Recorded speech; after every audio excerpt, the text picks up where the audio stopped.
Raise your right hand, please. Do you solemnly swear or affirm that the testimony that you're about to give in this cause will be the truth, the whole truth, and nothing but the truth? Yes. Thank you.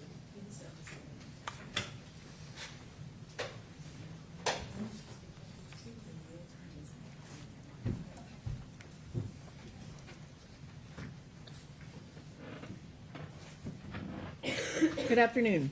If you would please introduce yourself and spell your name for us. My name is Kimetha Wolfley. It's KIMATHAWOLFLEY.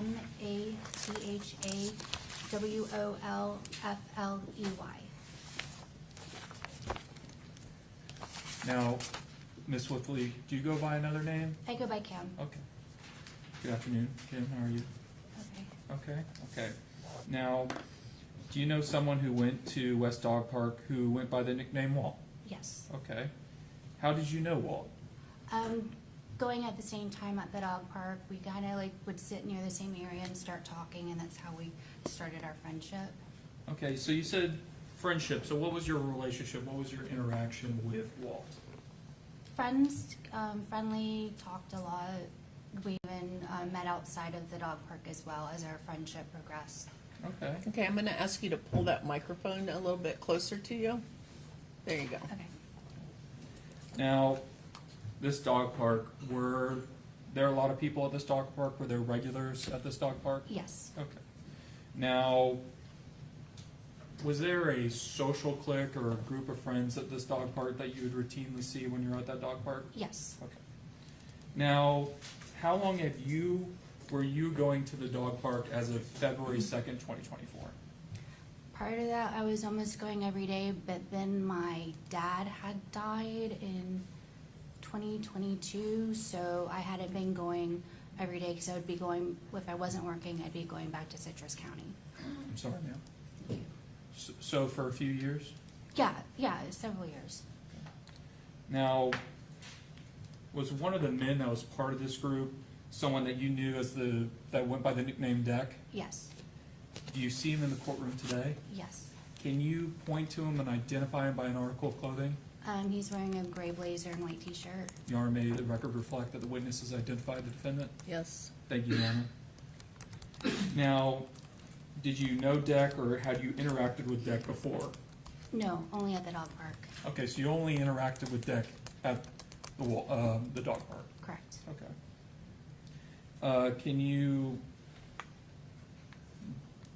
Can you tell me that initial interaction between you and Walt and Deck? How was that like when you first met him? Friendly when you get to know somebody for the first time, friendly interaction, like, hi, how are you? How are things going?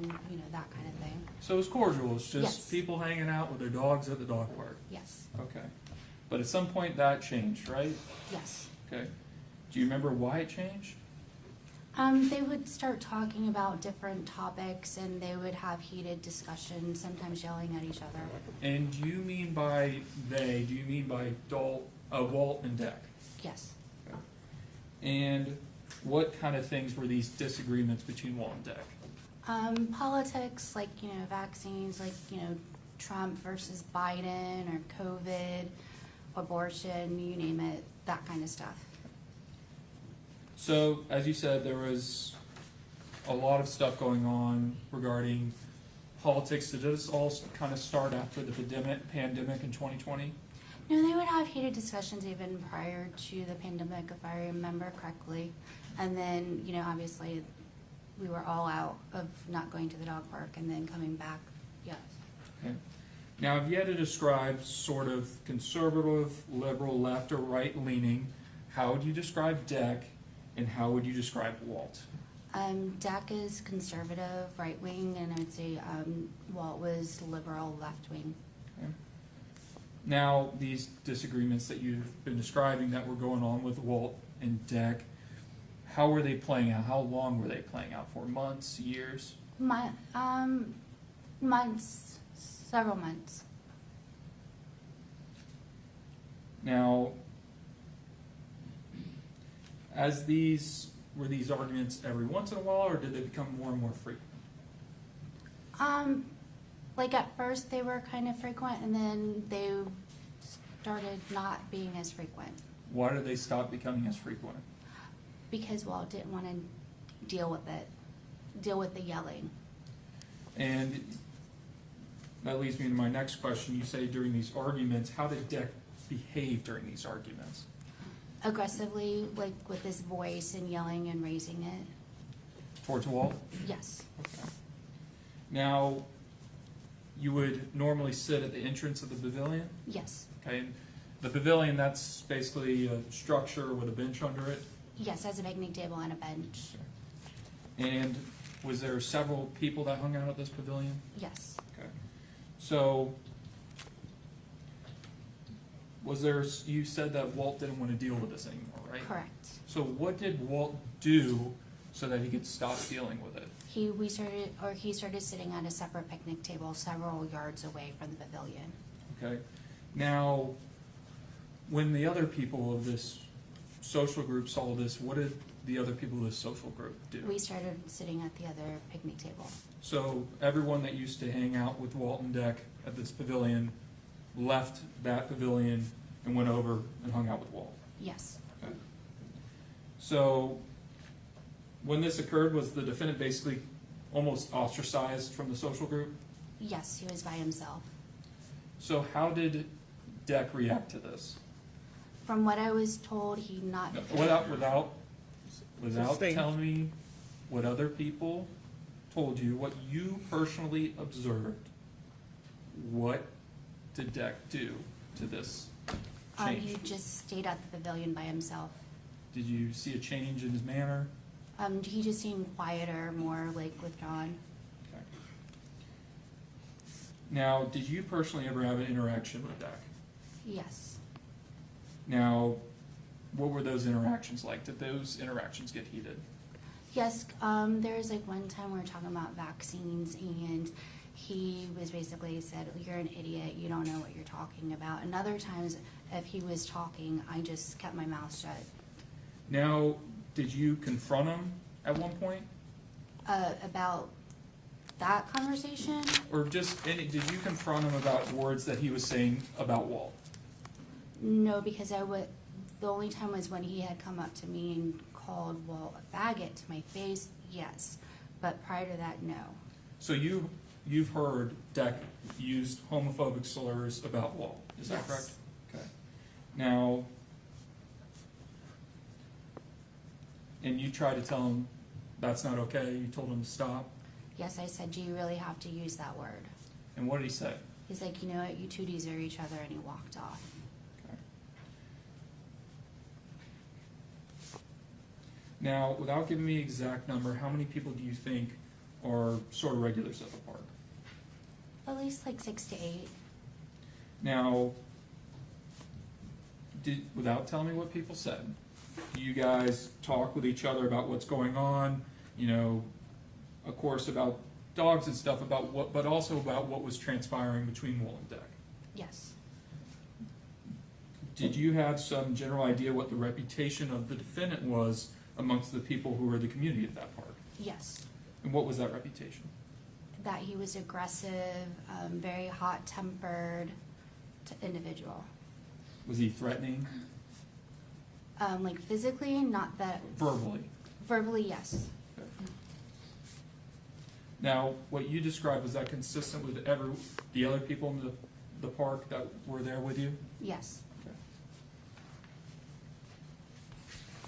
Now, I want to make this clear. I'm not trying to put words in your mouth. I want to hear what you say. Would you describe Deck as homophobic in the way you Yes. use words? Yes. Okay. Now,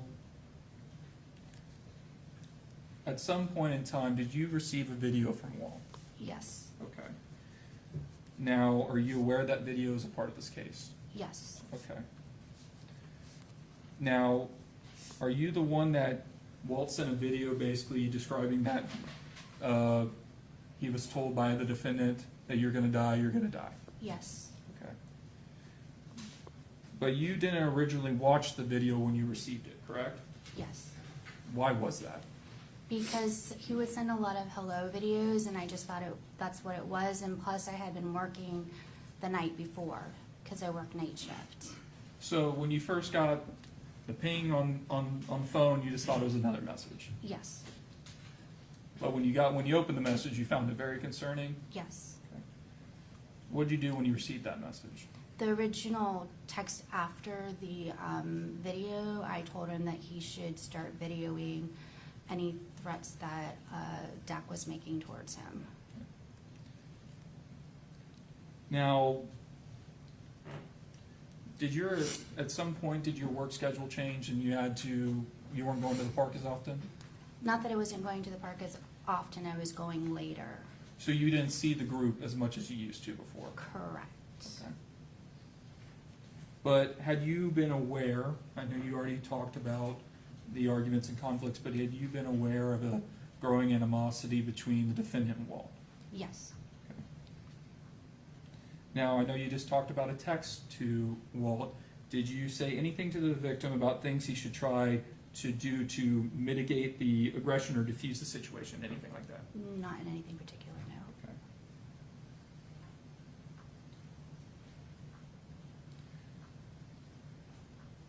Did you ever see any direct actions, I mean verbal or anything between the defendant and victim? In regards to... Just heated arguments, anything like that? Yes. Can you describe, like, was the defendant heated, aggressive towards the victim? Were you concerned for the victim? Physically aggressive? No. Verbally aggressive? Yes. And how was he verbally aggressive? Just like you don't know what you're talking about, you're an idiot, you know, that kind of thing. Now, when Walt and Deck got in that moment when things got heated, was Walt ever violent to Deck? No. Okay. Did Walt ever get hostile to Deck? No. Was he ever threatening? No. Okay. Now, can you describe Walt to me? How is he as a person? Is he angry, mean, peaceful? What would you describe I would Walt? call him peace-loving, he always tried to, you know, keep a level head, and if there was ever a conflict, he's like, you know, try to settle down. He was funny, he was eccentric, he was sarcastic, didn't have a mean bone in his body. So Walt wasn't one to be quick to anger? Correct. Mom, to confer, Your Honor? Yes. State passes the witness, Your Honor. Cross.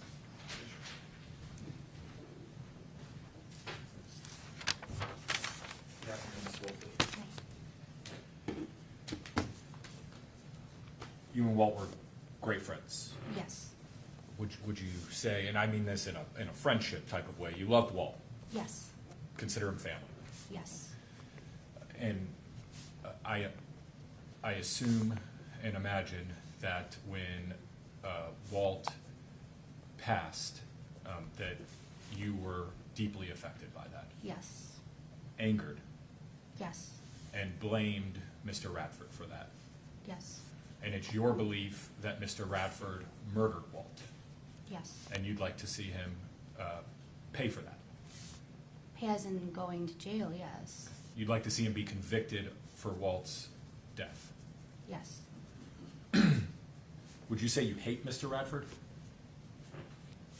Yes. In fact, you were very upset that Mr. Radford wasn't arrested immediately. Yes. You were very upset that he wasn't arrested within the first week. Yes. And this leads all the way up to the 37 or 40 days, whatever it was, up until his arrest. You were angry about that. Yes. In fact, throughout that time, you were emailing the detective, the lead detective on the case, Detective Harrop, periodically about the case.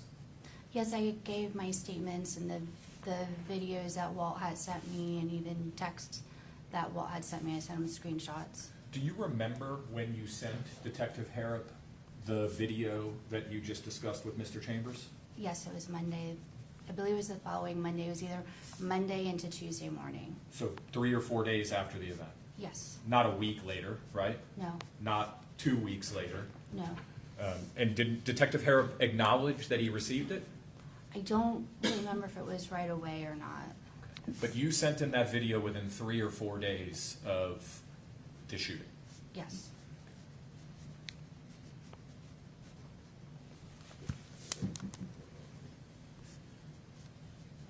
if I understood you correctly, you testified that up through sometime in 2022, when your father passed, and I'm sorry about that, Yeah. that you were going almost daily every day, yeah, to the dog park. yes, After that, and because of work, you kind of cut back on the frequency of your visits to the park? yes, because when I had my days off, I would go back to my mom's house. And you only knew Declan from the dog park? Correct. Although I understand you became friends with Walt and stayed in touch when you weren't at the dog park, you met Walt at the dog park as well. Yes, Is it accurate of me to say that on many occasions, if not most, that Walt would get to the dog park before you? yes, And it's your understanding that Declan was usually the first person to get to the dog park every day? or at the same time, about the same time as Walt did. So a majority of the interactions between Walt and Deck would have taken place without anybody there? Yes, And that would include the Darlingtons, right? when Darlingtons would get there on Saturdays, I believe they got there early too. But just one day a week. Correct. And what I'm just trying to get at here, and I know you I think we're almost there, is that as far as you know, there was quite a length of time on the days Walt and Deck were at the park where it was just Walt and Deck, nobody else, as far as you understand. Correct. So anything, whether it be aggressive or mean-spirited or a homophobic slur that Mr. Radford would have said to Walt wouldn't have been witnessed by anybody else, correct? Under those circumstances.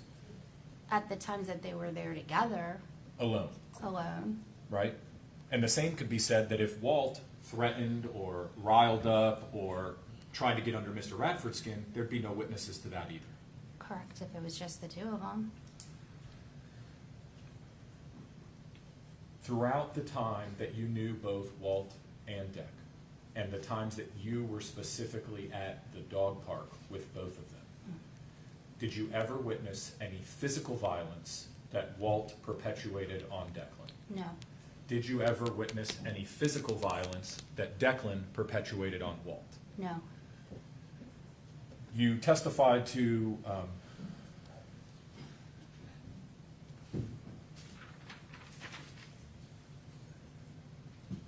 scratch that.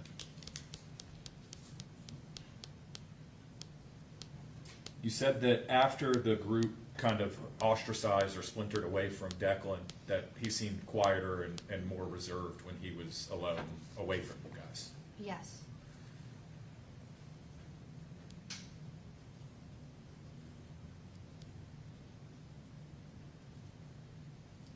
Mr. Chambers asked you if in your group of 6 to 8 people, Declan had a reputation of being aggressive, and you said yes. yes, To be clear, though, and to be fair, when you say aggressive, you're talking about words, right? yes, Okay. You never saw Declan lay hands on Walt, no, right? You never found yourself in a position to witness any behavior that would have prompted you to call law enforcement, right?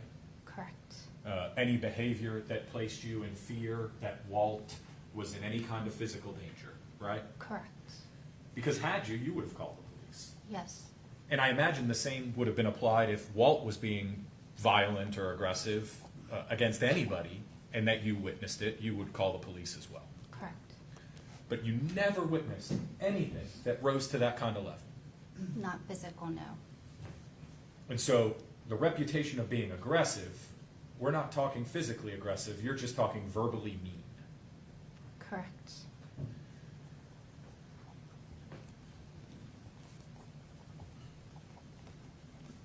No violence. none that I was witness to. How many years did you know Walt and Deck, would you say? I want to say at least 2019, 2020, So up through February of 2024, we're talking 4-ish years, give or take? 4 or 5, yeah, And in that 4 or 5 years, you never saw any violence from my client, Mr. Radford. Correct.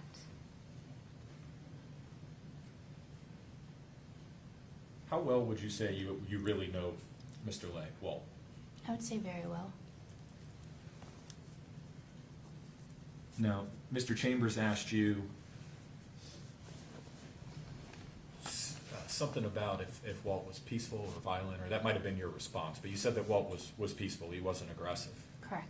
Did Walt ever tell you that he might tackle or fight Mr. Radford? No. Would that surprise you if that's something that he said to somebody? Yes. You'd agree with me that we don't always know people as well as we think we might, right? Correct. We can't be inside their head. Correct.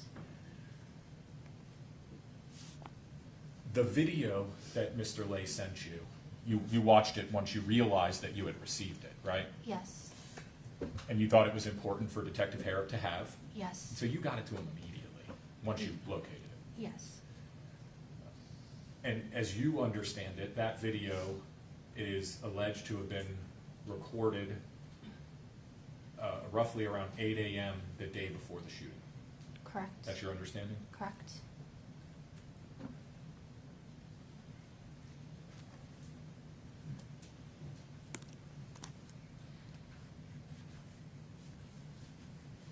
What Walt says in that video is that Declan told him that he was going to die, right?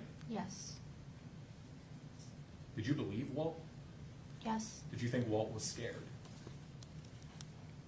I don't know what he was thinking, but he was probably scared enough that he had to make the video, so I can't speak for him.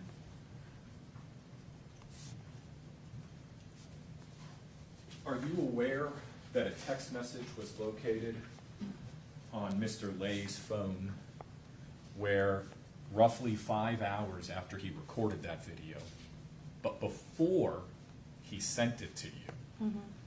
that he texted Sue Jones? Do you know Sue Jones? Yes. She's somebody that used to code to the dog park. Yes. And as I understand it, she kind of moved some distance away, and their dog park just wasn't convenient anymore. Well, where she lives, she can't even have a dog, I believe. Are you aware that Walt sent Sue Jones a text roughly 5 hours after Mr. Lay purported in that video that Deck threatened him? I didn't know at the time that that had been sent, but I do know now. And you do know now. Yeah. Do you agree with me that that text directly conflicts with the threat that Walt claims was made to him that morning? I wouldn't, like, what do you mean conflict? Well, what do you take the video that he sent you to be? Do you take that to be a threat on his life? Yes. And so if Walt 5 hours later said, he's crazy, he doesn't have anywhere else to go, he doesn't really intimidate me, I'll keep you posted. I thought if he blocks my path again, I'll try to tackle him. He's really older than he looks, he's weak and feeble, I'll keep you informed, this weekend should be drama. You'd agree that the tone and message itself are just polar opposites of one another, right? Well, in the text, he sounds like he's just being sarcastic. Okay, well, what does this weekend should be drama mean to you?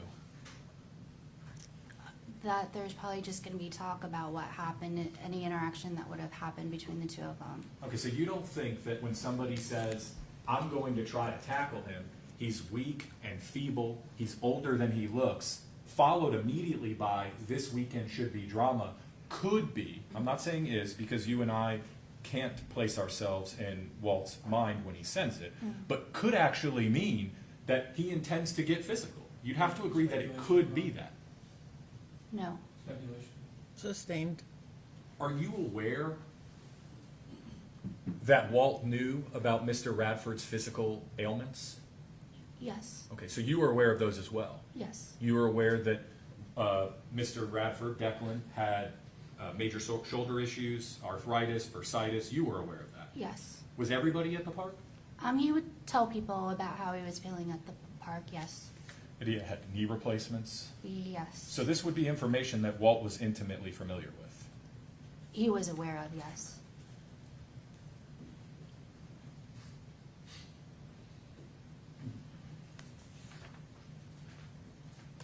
For years, you knew the two of them, never any physical violence between them.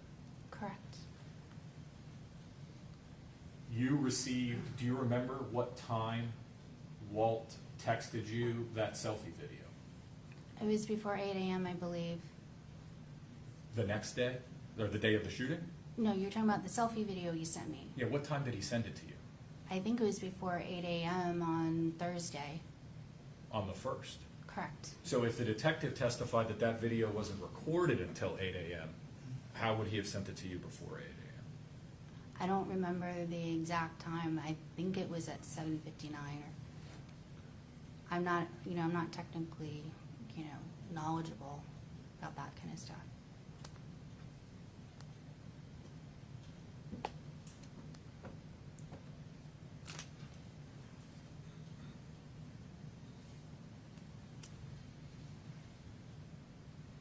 Now, the truth is that both Walt and Deck riled each other up, right? I would say yes. For whatever reason, they had different ideologies, right? Yes. And it would be fair of me to say that, in your opinion, Declan said things to rile up Walt. Yes. And it's also fair, and you'd be equally candid in telling the jury that Walt said and did things to rile up Deck. Yes. You'd agree with me that being disrespectful, a jerk, an asshole, those in and of themselves are not criminal in any way, right? Correct. That standing in front of somebody and blocking their path isn't a crime, right? If you're physically touching them, Without any physical contact, standing in front of somebody or blocking their path isn't a crime. You'd agree? correct.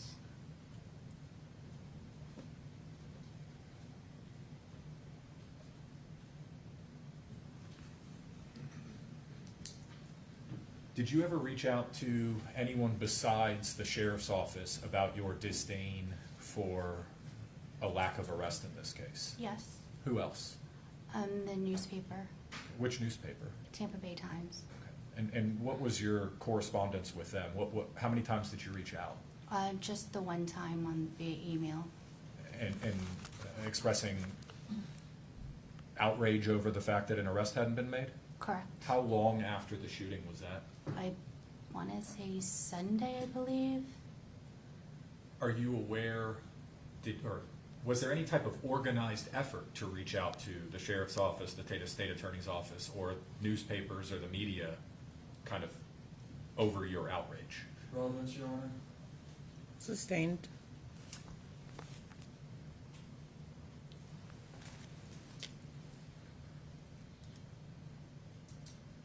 Did you give any interviews with the media about your feelings? Relevance, Your Honor? Sustained. Could we approach her on? Yes.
Ms. Wolfley, let me clarify. Did you ever reach out to the media in an effort to give interviews about your feelings about this case? I reached out to Tampa Bay Times. Other people talked to to the media, and then some contacted me and asked if I would do interviews. When you say some contacted you, are you talking about other friends or media outlets contacted you? Media outlet, Did you give any interviews? yes. How many? I want to, because there's NBC, I think Fox, ABC, and Channel 10. I forget the actual station. I believe those 4 news outlets here locally. So, Oh, and then there was the People magazine article I did as well. so you did a People magazine article as well. Yes. In proximity to time from the shooting, when are we talking about here? I think it was like within a month, give or take. So before Mr. Radford had been arrested, I believe so. you gave 5 or 6 interviews with various media outlets. Between maybe 4 and 6. If I could have one moment to confer, Your Honor. Yes.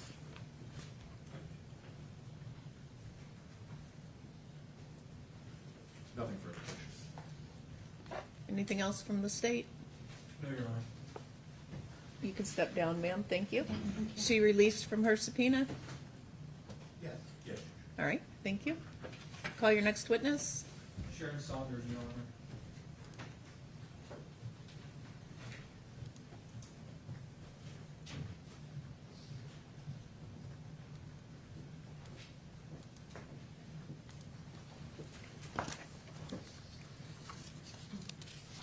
Approach the bench, please.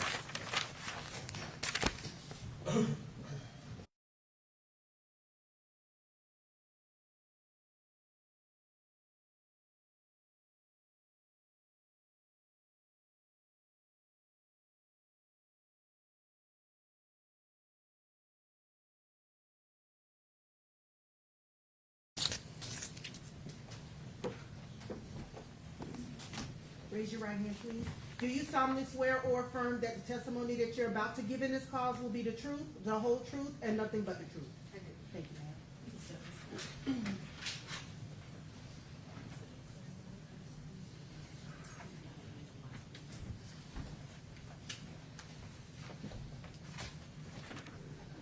Hi, good afternoon. Hello. If you would please introduce yourself and spell your name for us. Sharon Saunders, SharonSaunders.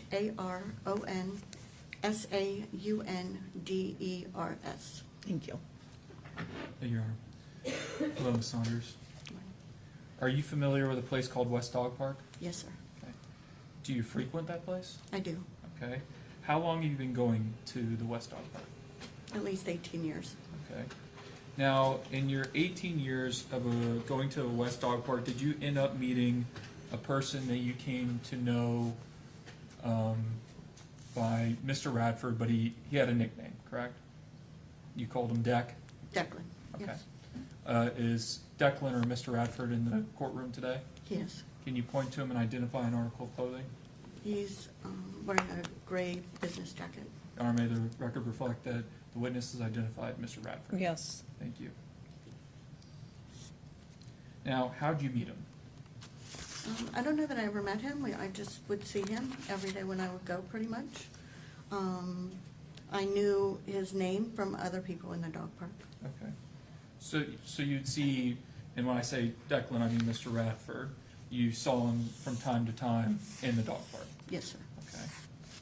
Now, was there kind of like a regular crew of people in that dog park that you would hang out with? Yes. Okay. It was not like an everyday thing, but there was a social circle that kind of hung out at the pavilion, right? Yes, sir. Okay. Now, was he one of them, Mr. Radford? When I went, Mr. Radford was always by himself. Okay. Now, when you say by himself, was he just walking around the dog park? Wasn't really interacting with anyone? He was with his dogs. Okay. Now, did you ever interact with him for any particular reason? I did have a conversation with him once after his dog passed away, and I gave him my condolences. Okay. Now, Now, that his dog had died, was that a German Shepherd? Yes, sir. So, did he have 2 German Shepherds before? Yes, sir. Okay. So, you found out his dog had passed, you gave him his condolences. What was that conversation like? I just expressed that I was sad to hear that a dog has died. It was a younger dog. It was very unexpected. And I would have wanted someone to say they were sorry to me. Dogs are like kids to us, you know. So I was hurting for him. Yes, ma'am. Now, did you also know someone else at the dog park? You'd call him Walt, but Mr. Lay. Yes, Okay. How do you come to know Mr. Lay? through visiting the dog park and meeting him through associates. Did you become friends with him? Yes, sir. Okay. Were you friendly with him? Yes, sir. Okay. Now, without telling me what you heard from other people, did you become aware of animosity between Mr. Radford and Mr. Lay? Only through other people. I never witnessed anything, But you heard of it? but I had heard. Okay. Now, do you have a background in law enforcement? Yes, Now, did Walt come to you at some point and you talk and you gave him advice about what to do given his situation with Mr. Radford? I did the Sunday before he passed. And what did you advise Mr. Lay about doing? I advised him to make a police report with law enforcement to let them know what was going on and how he felt. And why'd you tell him to do that? He was afraid. Things had been verbal between them for, I guess, over a year. And he had said the day before that when he was walking laps, that Mr. Radford had blocked his path. Sustained. Without telling me what other people said, ma'am? Okay? No, I'm just what Walt told me. Okay, well, without Okay. what Mr. Lay even said, okay, I understand, ma'am. So, did you tell him specifically to keep records or anything like that? I said after he reported the incident that he should document it, any other occurrences. Now, did you ever know Mr. Lay to be aggressive or hostile? No. How would you describe Mr. Lay? He was extremely laid back. Most of the times when I saw him, he was smoking weed in the park. He was a huge history buff. I would say he was more of a scholar than anything else. He was extremely smart, loved American history. I wouldn't ever have expected him to be violent at any time. So you didn't think of him as someone who's hot-tempered or angry or throwing a tantrum? No. Moment to confer, Your Honor? Yes. Say we'll pass the witness, Your Honor. All right. Cross. Good afternoon, Ms. Saunders. Good afternoon. How are you? Could you describe for the jury your background in law enforcement? I was a deputy with the Hillsborough County Sheriff's Office for 12 years. As a deputy, I imagine that you interacted with all walks of life throughout your 12-year career with HCSO, right? Yes, sir. Violent people, nonviolent victims, suspects, and everything in between. Yes, sir. When we talk about Mr. Lay, how close would you say you were with Mr. Lay? I'd been to several dinner parties with him, celebrating a birthday or things like that, and talking to him at least maybe once a week at the dog park. And so outside of how many dinner parties and over what period of time? I would say in the year period that I know him, 3. How long would your average interaction with him be at the dog park? Anywhere from 5 minutes to 30 minutes. Now, in fairness, I'm sure throughout your career you crossed paths with individuals that seemed violent and aggressive and were, and then individuals that didn't seem violent or aggressive but could have a hot temper or become violent or aggressive, right? True. It would be fair of me to say that, we don't always know people as we believe them to be, right? That's true. You never personally witnessed any violence between Mr. Lay and Mr. Radford, correct? I did not. You never personally witnessed any of the interactions that you just discussed with Mr. Chambers that you may have heard about from other people? I'm sorry. Did you ever witness any aggressive verbal behavior between No. Mr. Radford and Mr. Lay? Had you been concerned in any way that violence was about to take place or that Mr. Lay was in danger of any kind, would you have called law enforcement yourself? I would have. And that, at least as you were situated on the Sunday before, those weren't concerns that you had in that moment? It was a concern enough for him that I told him to do it. You don't know if he did or didn't? Am I allowed to say what I was told? No. So do you know for sure whether or not he ever contacted law enforcement? I do not know that he ever contacted law enforcement.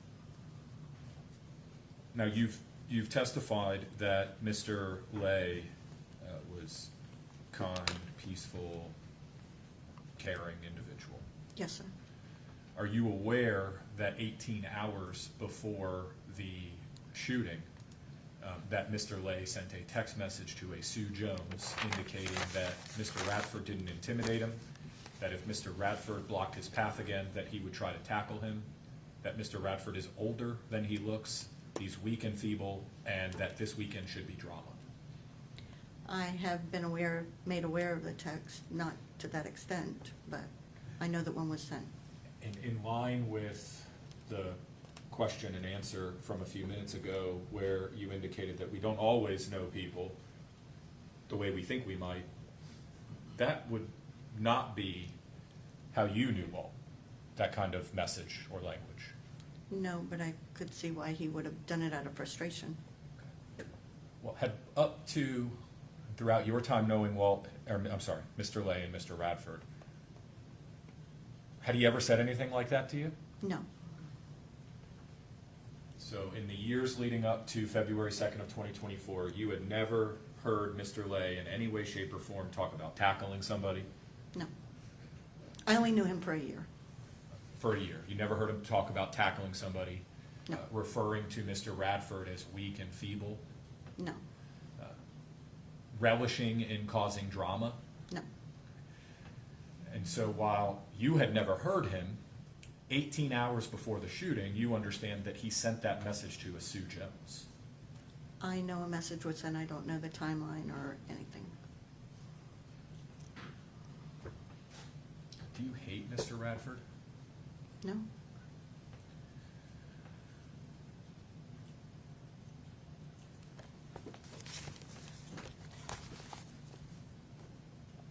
I don't have any further questions, Judge. Anything else from the state? No, Your Honor. All right, ma'am, you can step down. Thank you. thank you. Is she released from her subpoena? Yes, Your Honor. All right. Call your next witness. Jeff Miller, Your Honor.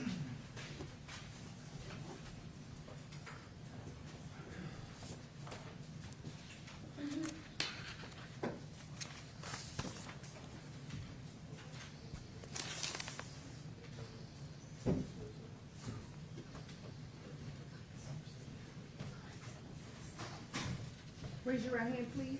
Do you solemnly swear or affirm that the testimony that you're about to give in this cause will be the truth, the whole truth, and nothing but the truth? I do. Thank you, sir.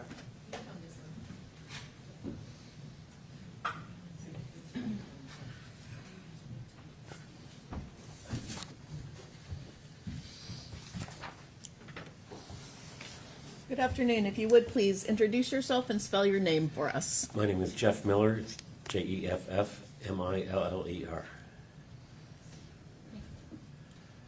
Now, Mr. Miller, do you work at a hospital by chance? Yes, Are you also a sailor by chance? yes, So, if Mr. Radford, Declan, as you know him, by chance referred to a Jeff from the dog park who works at a hospital and is a sailor, would that be you? yes. Okay. Now, did you see by chance Mr. Lay, Walt, ever threaten Mr. Radford? No, You never saw him threaten him at any point? no. Now, how would you describe Mr. Lay? He seemed happy. I mean, he never got mad, never He loved his dogs. He loved all the dogs, but just a good person. So was he aggressive? Was he peaceful? He's peaceful. I've never seen him be aggressive, but he was peaceful. Now, you go to the West Dog Park, right? Yes. Are you a semi-regular there? Yeah. Okay. Now, is there a social group of regulars that you were a part of at Right. the dog park? Yes. Now, without telling me what you heard, did you talk amongst yourselves about the things that happen in the park and various people that attend there? At what time? I mean, what I period? mean, about what was going on between Mr. Lay Oh, and Mr. absolutely. Radford. Right. Okay. Now, speaking of Mr. Radford, did people talk without what you heard from them about what the reputation of Mr. Radford was? Yeah. Now, what was Mr. Radford's reputation? Seemed mad at everybody. He was always angry about something. Was it aggressive? Yeah. I mean, verbally aggressive, yes. Now, did you hear Mr. Radford ever say anything towards Mr. Lay? Not directly to him, but in reference to him, constantly, yes. Okay, so what did you hear Mr. Radford say in reference to Mr. Lay? Well, Mr. Lay's dog tended to bark on his way to the park, so you could hear him a couple blocks away. When the dog started barking, Deck would say, "Well, here comes a faggot," because you could hear his dog coming. And would Mr. Radford say that routinely? Yeah, that was pretty standard. Now, when he was, would other people join in when he was making statements like that? No. And would Mr. Radford routinely make these homophobic statements towards Mr. Lay? Yes. Moment to confer, Your Honor. Yes? Thank you. State will pass the witness, Your Honor. All right. Thank you. Cross? Good afternoon, sir. How are you? Good. How long did you know Mr. Lay? Probably 5 years. Were your interactions with Mr. Lay confined to your interactions at the dog park? Yeah. Actually, I went over to his house one time to dig up some palm trees out of the yard, but that was it. Outside of that one instance, all of your interactions with him were at the dog park? Correct. What were the length of times that you would cross paths with one another at the dog park? Are we talking 5 minutes, an hour, sometimes 5, sometimes an hour? Several hours, 2, 3 hours sometimes. How many days a week? 2, Saturday and Sunday, weekends. So you would just go on Saturday and Sunday? Right, yeah. Are you aware that Mr. Lay would go to the dog park somewhere between 5 and 7 days a week? Yes. Are you aware that Mr. Radford would go to the dog park 5 to 7 days a week? Yeah. Are you also aware that Mr. Lay and Mr. Radford, well, let me back up, that Mr. Radford typically was the first one to get to the dog park? I was usually the early one on the weekends. Not during the week. I don't know who showed up at what times, but On the weekends then, so the Saturdays and Sundays, who would get there first, Mr. Radford or you? probably about the same time. I mean, I would get up because my dog is sensitive to the heat, so I would get there as early as possible so that she wouldn't overheat at the park. So usually sunrise, and Declan and I would show up about the same time. On those occasions, and certainly understandable, get there early before it gets hot, Florida summer. Right. Would it be just you and Deck for a little while? Yeah. What times typically would Walt arrive? How long after you and Deck? Half hour, hour. Are you aware, and if not, it's perfectly okay, that on a majority of the occasions that Walt and that Mr. Lay and Mr. Radford were at the park in the mornings, that they were known to be the first two to get there, and they'd be there alone for some time? Right, yeah. That's something that you were aware of? Yeah. Throughout your time knowing Mr. Lay and Mr. Radford and your interactions with them 2 days a week at the dog park, did you ever see Mr. Lay be physically violent or aggressive with Mr. Radford? No. The same question as it pertains to Mr. Radford. Did Nope. you ever see Mr. Radford be physically violent to Mr. Lay? No. So Mr. Chambers asked you about Mr. Radford's reputation within this group of 6 to 8 people. And so when you respond to the term, or you use the term, mad, angry, or aggressive, you're talking about verbal interactions. Right. Saying mean-spirited things, Very, homophobic slurs. yes. I use this term because it's come into the record, but Mr. Radford was an asshole. Right. And if I may, on occasion, you know, somebody would call him an asshole and he would go, yeah? But in somebody being a jerk or an asshole or socially rough around the edges does not necessarily equate to someone being violent, right? No. Now, would you say you knew Mr. Lay well?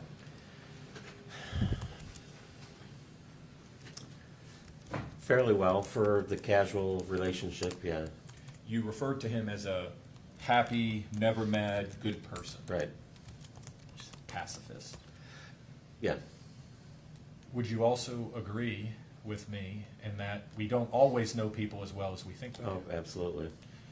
And would it surprise you, if you don't know, would it surprise you to learn? And if you do know, does it surprise you that 18 hours before the shooting, Mr. Lay sent a message to a Sue Jones indicating that if Mr. Radford blocked his path again, he would try to tackle him, that Mr. Radford is older than he looks, he's weak and feeble, I'll keep you informed, this weekend should be drama.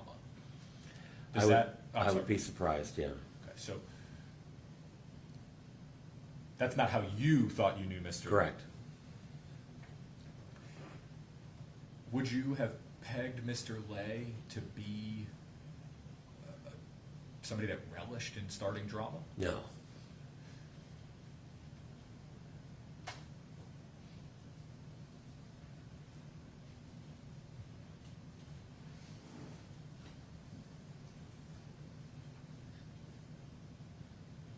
And to be clear, you never witnessed any violence, physical violence, perpetuated or perpetrated by Mr. Radford against Mr. Lay in any capacity? No. I don't have any further questions, Judge. All right.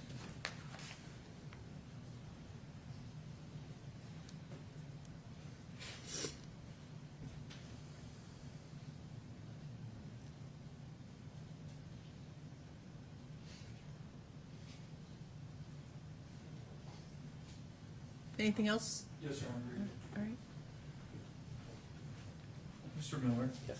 when defense was asking you if Mr. Lay was a violent person along those lines, you chuckled before you answered that question. Why'd you laugh before you answered the question? When this all started, you know, really coming to the forefront, I had talked to Walt and I said, you know, you need to protect yourself. You need to worry, to make sure. He said, well, you know. Well, without what he says, what you said. Well, I told him that he should consider protecting himself and consider carrying a weapon, and he said, I'm not going to carry a gun.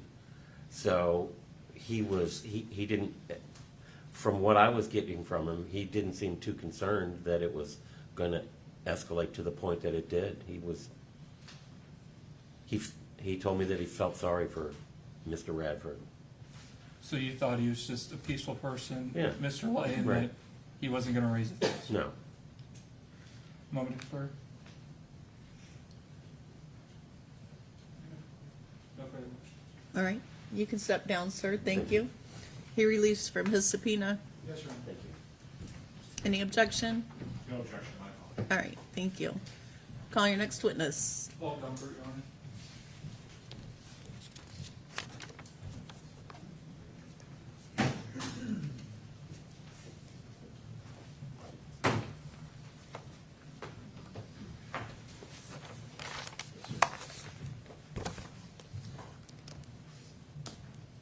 Raise your right hand, please.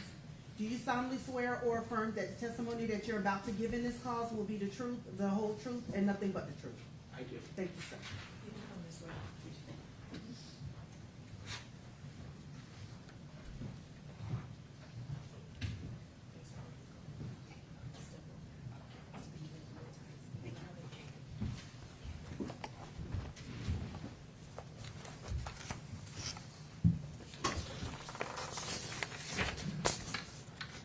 Afternoon, sir. If you would please introduce yourself and spell your name for us. Yes, Judge, thank you. It's Paul Gumpert, Gumpert. Hello, Mr. Gumpert. Yes. Are you familiar with a place called West Dog Park? Yes, I am. Okay. Is that a place you frequent? Yes, I do. Okay. How long have you been going there?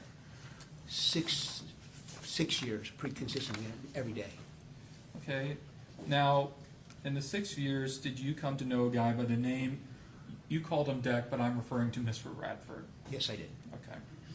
Now, do you see Mr. Radford in the courtroom today? Yes, I do. Can you point to him and identify an article of clothing? Yes, he's wearing a blue blazer sitting right here. Your Honor, may the record reflect that the witness has identified the defendant. Yes. Thank you. Now, how did you come to know Mr. Radford?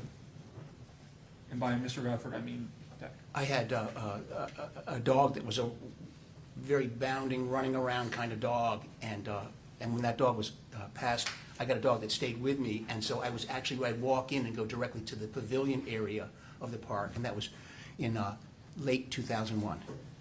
When I first knew him and first met him, along with the other folks at the dog park. Okay. So you've known him for quite some time? Yes. Okay. And how did you get along with Mr. Radford? Well, initially I got along quite well. I invited him out on my boat twice, and we had collegial atmosphere at the dog park with them, not necessarily just with him, but with all the other people that were there. It was a good, open atmosphere. He was one of the people in the clique. And you just said clique, so there was a social group, or still is a social group at this West Dog Park? Yes. Okay. Now, did something change where you and Mr. Radford just, started not to talk as much? Well, it was progressive in that, in the time frame of the summer of 2003, in July, I had a very serious spinal operation, so I was just getting back. Over a very short period of time, a couple of weeks, I came back, and at that point, it wasn't necessarily for my occasion, but he was becoming more and more aggressive towards Walter Lay, but he also was very aggressive and would lash out at people verbally if their dog jumped up on the table. And in other words, I started to become disliking from him, from someone who I could initially like, but then the more I got to be around him, the more it became he was disturbed to my feelings about him. And this is in 2023? Yes, that's correct. Okay. Now, you said that you were starting to have disagreements between Mr. Lay and Mr. Radford. You call Walt Mr. Lay? Yes. And what were those disagreements about? In the, let's call it political or social environment of what happened, the story du jour about something that happened with the president or some international affairs and so forth. If you mention something that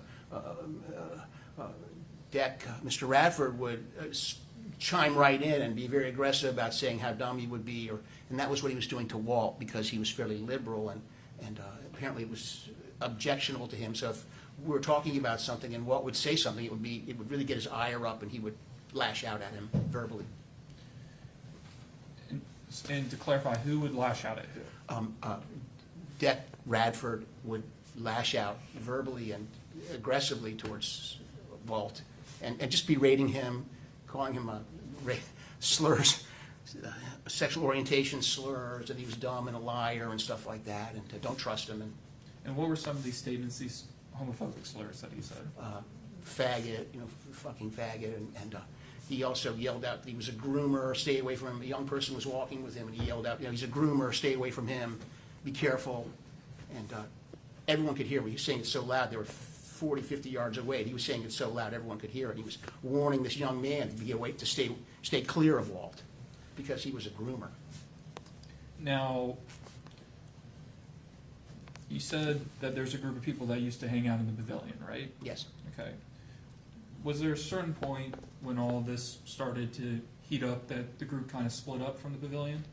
Yes, and it started initially with sort of like a big event, which there was Walt and Dak and myself and probably 4 or 5 people total sitting around the pavilion, and Dak had been going through his tirade about don't trust him, and if he says something like that again, he was going to hit him, and so I personally took offense to that, and And what Walt then, he stood up and it said, kind of shaking his head, rolling his eyes, going, "It looks like we're going to come to blows someday about this."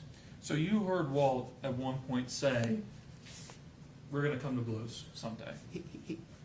He was like kind of like a defensive statement, because at that very point, he pretty much turned and walked away and never came back to the pavilion again since July. That was in the late part of July of 2023. I recall it because I had just had my operation, and so instead of walking directly to the pavilion, it would be, Walt would go completely separate area, and he never came back to the pavilion again, ever, not even Now, once.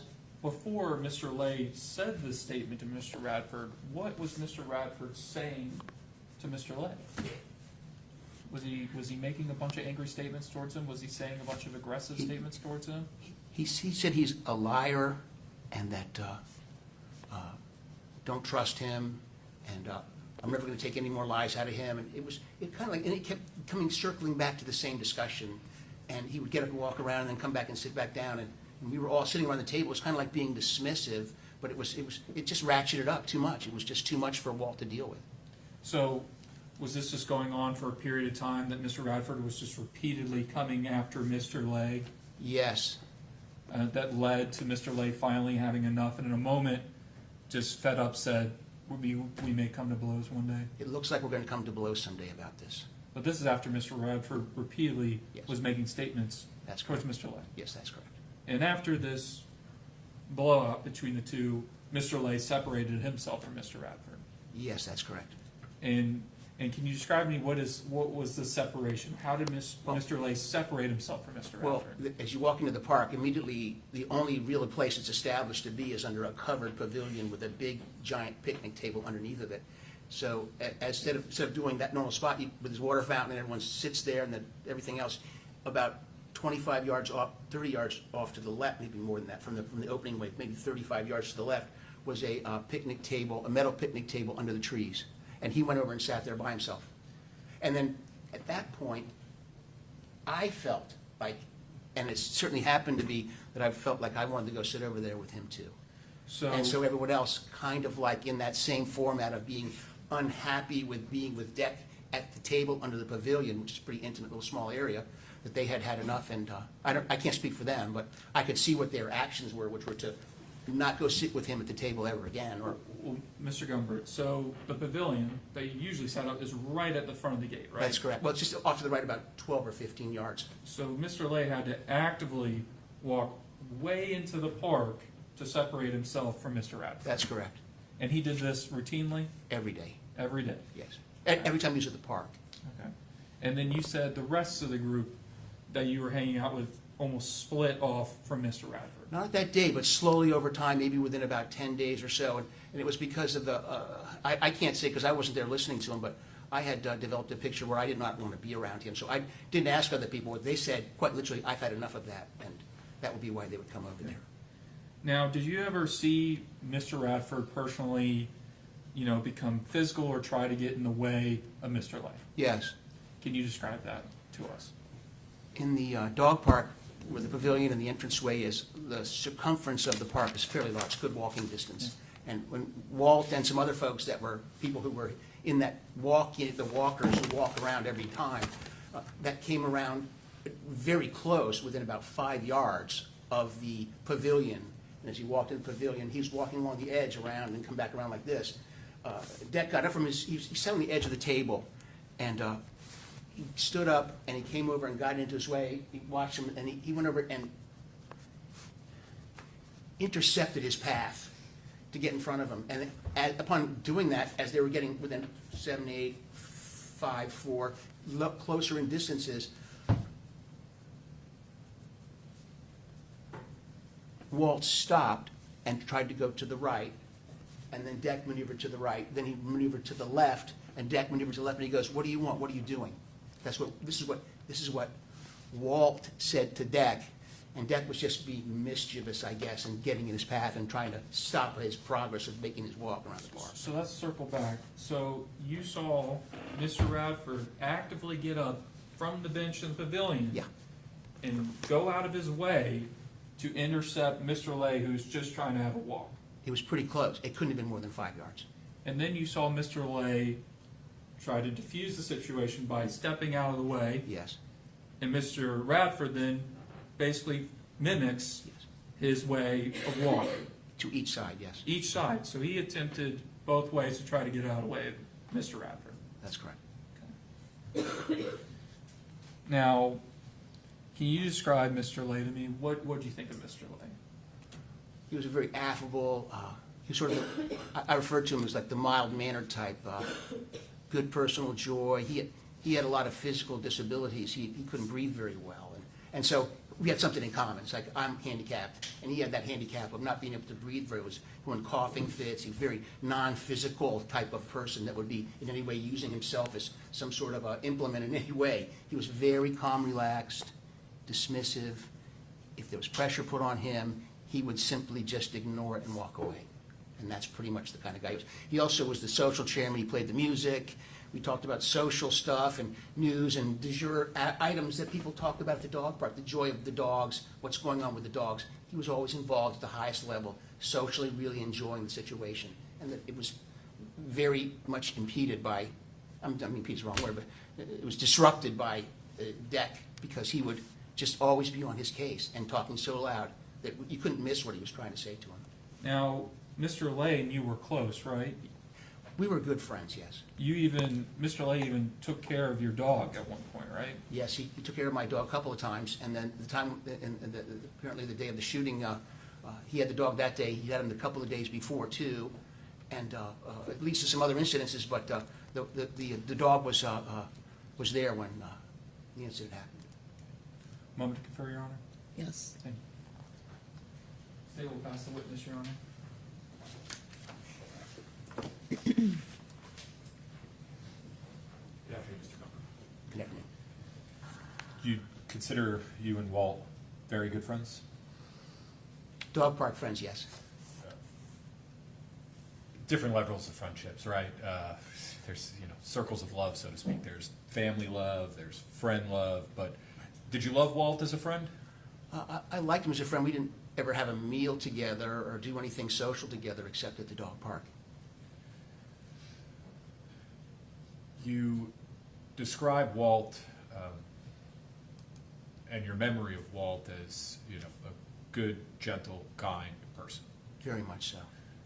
Would you agree with the following statement, that sometimes we think we know people, but we don't genuinely know them? That would make sense, yes.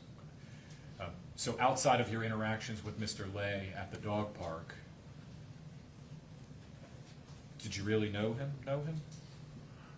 Well, because he was so open and approachable and subjects that didn't seem to be of any limited nature, I could talk to him about anything when we were at the dog park together. So if there was anything I didn't know or he had a problem, he would have probably told me about it if it was something that was important.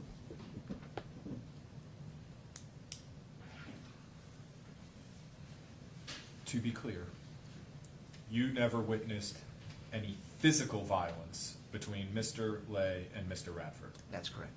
And that's physical violence started by Mr. Lay against Mr. Radford? You never witnessed that? No.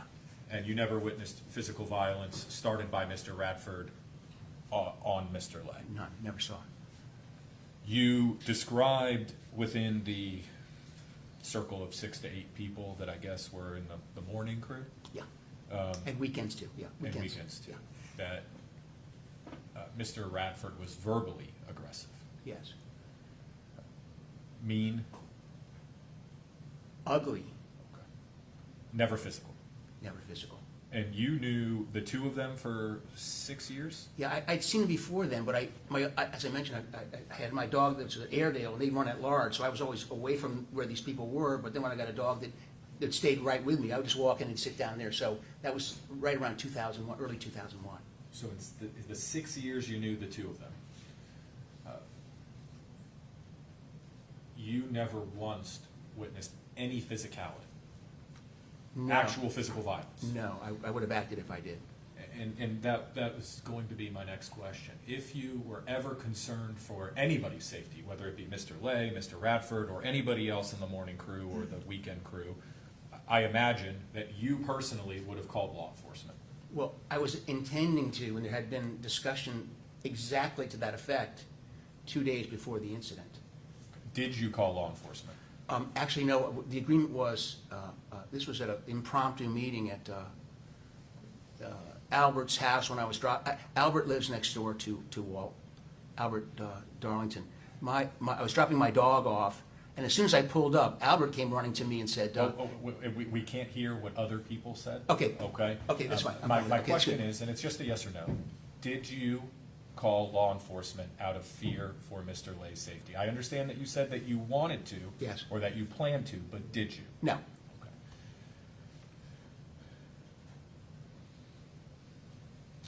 Are you aware that witnesses observed Mr. Lay intentionally try to rile up Mr. Radford? Say that again. Was I aware of other people? Are you aware that a witness or witnesses have seen Mr. Lay or believe Mr. Lay would intentionally try to rile up Mr. Radford? Are you aware of that? I aware because they would have been watching at the same time I was, yes. Did you ever see that? Would you agree with that statement? Say that again. I'm really not sure you're saying, well, I'm trying to figure out what you were asking me. Say it again. Yes.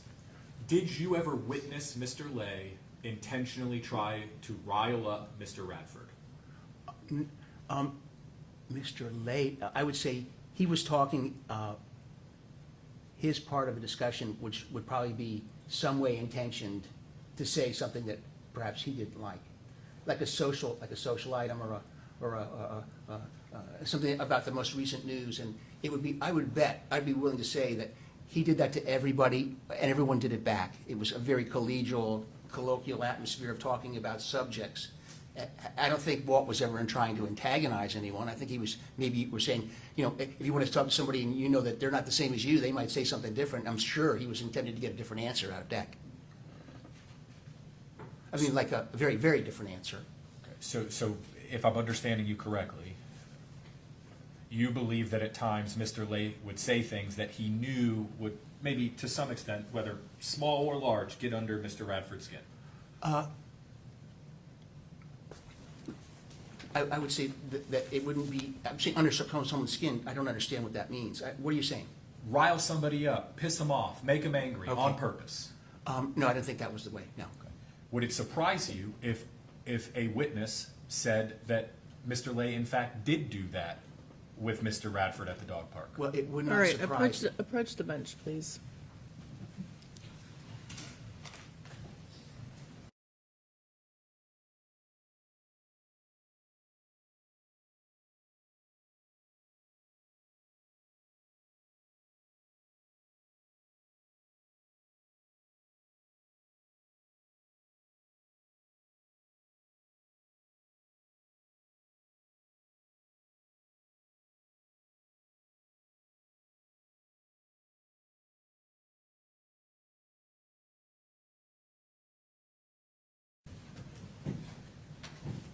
You described Mr. Lay as non-aggressive.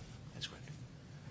I believe you're aware at this point that a text message was found on Mr. Lay's phone that was sent roughly 18 hours before the shooting. Do you know Yes, that message you're referring to? actually, I remember you, I think you read it to me, yes. All right, be careful. Y'all can't talk over each other, okay? I'm You sorry. need to I'm wait sorry. till he finishes his answer. Yes. Even though you know what he's probably going to say, you need to wait till he's done because she can't type what you both are saying at the same time. Sorry, Jojo. No I'll problem. be better. No problem. I'm guilty of that as well at times. I apologize. So you are aware that a text message was sent the day before, roughly about 18 hours, from Mr. Lay to a Miss Jones. Yes, And you're familiar with the content of that message about how yes. Mr. Lay said that if Mr. Radford blocked his path again, something that you referred to witnessing on an occasion, that he would try to tackle him, that he's older than he looks, that he's weak and feeble. I'll keep you informed. This weekend should be drama. Yes. Does that message mesh or jive with your understanding of Mr. Lay's personality? Still, yes, it does. Yes, it does.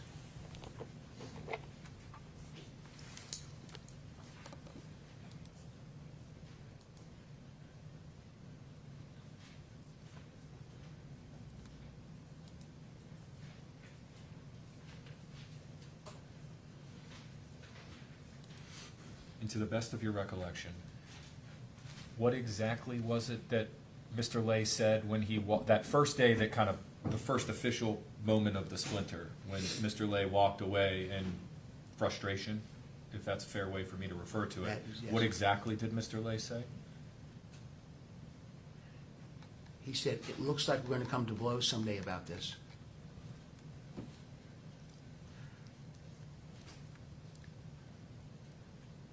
I don't have any further questions, Judge. All right.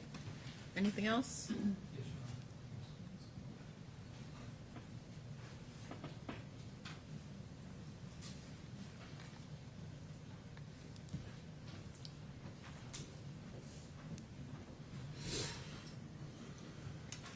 Now, before this event on Friday, on Tuesday you left on a trip, before you left on a trip, That's correct, yes. Now, you had a discussion where you had a plan with Mr. Darlington about calling law enforcement, correct, about all this? Yes, And that was gonna happen when you came back from your trip? that's correct. Okay. Moment to confer, Your Honor? Mhm. No further questions, Your Honor. All right, you can step down. Thank you very Thank much. you, Your Honor. Thanks so much. And he's released? Yes, Your Honor, thank you. Released from his subpoena? All right, thank you.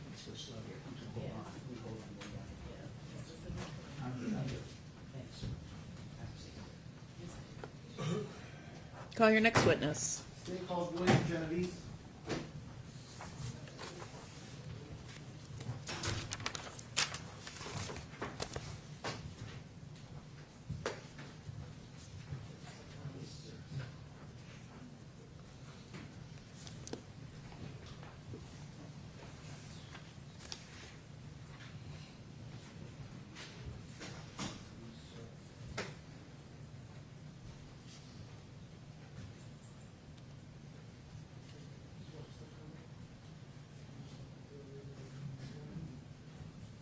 Raise your right hand, please. Do you solemnly swear or affirm that the testimony that you're about to give in this cause will be the truth, the whole truth, and nothing but the truth? I do. Thank you, sir.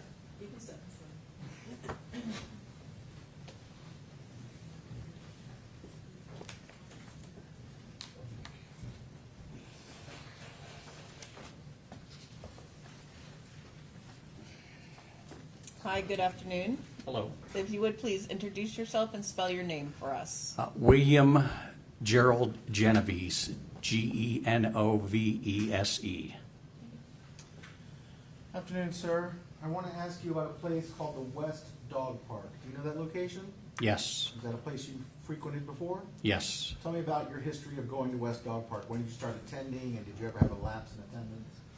I have a dog that's 12 and a half years old. I think we started going when he was about one and a half. As he got older, 7, 8, 9, he became a little less friendly at the dog park, so I started going less frequently in less busy times. But I've continued to go through the years here and there. Okay. When you were going before your dog, started to get up in age, did you have a group of people that you came to know at the park and interacted with? A little bit. I tended to be a person that walked around the park with my dog, and then at a picnic table, I might stop for a little bit. And there were some people that often hung out at one of the picnic tables? Yes. Okay. But then you said you started to kind of go at times when people weren't there because of your dog and trying to accommodate your dog, right? Yes. Was there, well, you know that this case is about an alleged shooting that took place on Friday, February 2nd, correct? You're aware of that? Yes, I am. Do you remember the day before being at the park? I do. So that would have been Thursday, February 1st, right? Yes, sir. And what time of day do you think you got to the park on Thursday, February 1st, the day before the shooting? It was about 4 p.m. When you got there at 4 p.m., was there anybody else there? There were people in the park, and there was the defendant. All right, and you say the defendant, I saw you sort of motion.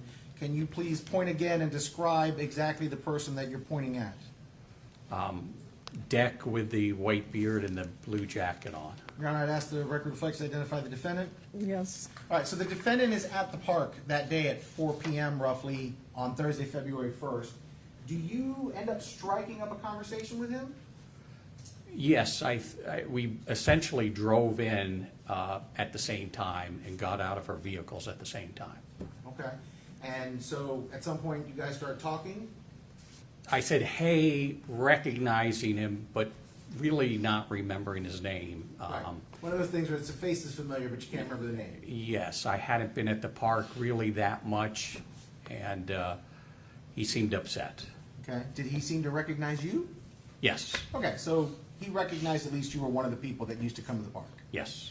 And so do you all start engaging with each other, talking about, you know, how you've been, how's your dog, and asking about the other people who attend the park? Yes. And so I want to ask you, as you and the defendant are talking about some of the other regulars, the people that you remembered from when you came with the others, do you remember a moment where the defendant's demeanor visibly changed? I do. Tell me about that. I had used to go a little bit more often in the morning, and this was the afternoon, so I started asking, not really remembering people's names, but I started asking about people's dogs, and I think first ones I asked about were like a Great Dane or something like that. So and do they still come in the morning? And then as it came up to this one person who is the deceased now, Walt, he said. Well, when you say Walt, do you mean Walt said, or you're talking about the Sorry, defendant? the defendant said, he started talking about Walt. His attitude changed at that point. And tell me what it is that you heard or saw that indicated to you that his attitude changed. He started using derogatory terms. He called him a faggot more than a couple times. I feel like 4, 5, 6 times. He said he doesn't like him, and it became uncomfortable because he said, I'm going to hit that guy, I'm going to break his jaw. All right, I want to be clear. It's 4 o'clock in the afternoon, less than 24 hours before the shooting that this case is about. It's just you and the defendant. The victim is not there, right? Correct. And even though the victim's not there, when the victim comes up, he calls him a homophobic slur multiple times and talks about wanting to punch him and break his jaw. Yes, sir. I want to ask you, you were there walking your dog, and I'm assuming he's there walking his dog. Yes. At some point, as you guys are walking the dogs, do you get a little separated from Mr. Radford because either your dog runs ahead or his dog dilly-dallies behind, whatever the case may be? Yes, that would happen. And so, in that moment, where you are sort of separated from Mr. Radford, can you give me, just for ease of painting the picture, where is Mr. Radford in relation to you before he comes your direction? So maybe twice the distance from you and I at a sort of angle like this. All right, so like you would be yourself, and I'd have to go further from you. Yes. Way over here. Yeah. And when Mr. Radford is over here, do you notice him start coming your direction? Yeah, so there's a back where that was, there's a palm tree back in that neck of the woods, and he started walking to me quickly. And when you say quickly, is that, did he look like he was getting chased by a dog, or he was trying to get away from a snake, or is he, what appears to be happening? No. He just like at a double or triple normal walking pace, a casual walking pace, come towards me. All right, and as he approaches you quickly, tell me what happens when he gets up to you. Well, again, going towards the same sort of things, he says, sometimes when I'm up at the park with Walt, I walk up to him this way to try to scare him. I want to be clear. How long had it been since you had last seen the defendant at the dog park prior to this day? I'm not exactly sure, but it feels like almost 3 years I hadn't been going that often to the park. So 2.5, 3 years? 2, 3 years you had not seen the defendant. Is that fair to say? Yeah. The first time you see him again, he calls the victim a homophobic slur, he talks about breaking his jaw, and he talks about liking to walk up on him in order to scare him. Is that correct? Yes. And has Mr. Radford talked about walking up to the victim and wanting to scare him? Can you describe his demeanor? I don't know if it's the demeanor, but he made an uncomfortable smile towards me when he said, like, I like to scare him. He was smiling about it when he was Yeah, bragging he about smiled at me, and it was uncomfortable. it? Thank you, sir. Russ? Good afternoon, sir. Yes, sir. How long did you know Mr. Lay and Mr. Radford? I think, I was thinking back to this, I think I knew Mr. Radford for 11 years, just slightly at that dog park. I remember he had a bulldog. So when I used to go more in the morning, I remember him with the bulldog before I think he had 2 German Shepherds at this time a year ago.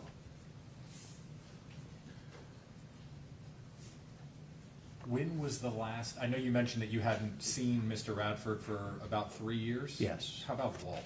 The same. I'm sorry, Mr. Lay, so the same. It's the same, yeah.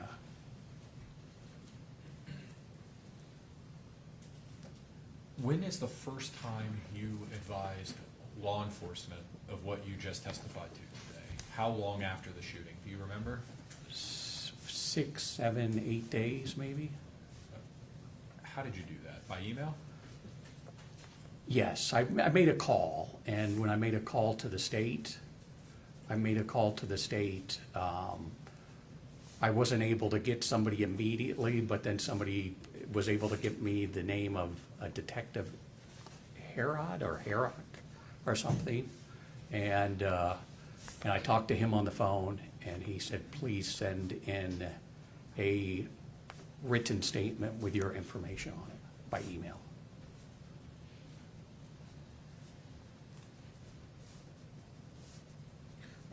When this statement is alleged to have been made to you at 4 p.m. on February 1st, is your testimony, right? Yeah, And it's you're 100 between 4 and 5 p.m. And you're 100% sure of the date itself? I am. February 1st. Is there a particular reason why you're sure of the day? Yes, that was February 1st, and I sent a text to an individual. The only person I had a phone number for from the dog park, and it was a man named Lewis who had like 5 dogs. And I said, I ran into this guy Deck today, and he lost one of his German Shepherds. And the next day, he texted me that Deck Radford had shot Walter Lay. And so, was it clear to you that Mr. Radford was upset about his dog passing? Oh, yes, it was. And emotionally,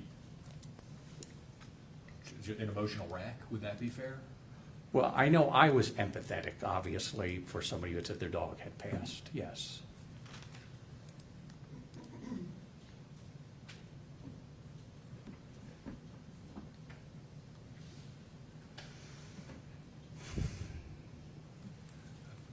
You testified that you found out the next day from this individual that Mr. Lay had been shot. Yes. Why didn't you call law enforcement or the state attorney's office that day? Sure. So I think I saw the text about 6 p.m. I think it came earlier, but I didn't see it until later. And I ended up calling my daughter, who lives out of state, and I said, oh my gosh, a guy I was with yesterday shot somebody who he told me he was going to hurt. And so that was my mood. And then I got in touch with my family. I'm not proud of this, but my family was saying, don't get involved in this. You don't want to be involved in this. If I were to tell you Yes. that you sent Detective Harrop an email on February 12th, would that sound right to you? Sure, yeah. And it's your testimony to the jury that a few days, several days, a couple of days before that, you reached out to the state attorney's office? And they Don't know if it was, no. I think that was the same day that I reached out. They said, hey, you don't have the case number. Who's the detective? All that stuff. And I was persistent that day until I got somebody. So roughly 10 days after the shooting is when you reached out and Yes, sent yes, this sir. information. That's fair. Did you ever witness any physical violence between Mr. Radford and Mr. Lay? No. And this would have been in all the times that you interacted with the two of them, even though it would have been some years prior to this interaction you've testified to? Yes, and I want to be clear. I interacted with Mr. Radford, I don't know, 50, 100 times in those years, and maybe I know who Mr. Lay is, but maybe 5 or 6, because I think he was just starting to come to the park when I was leaving.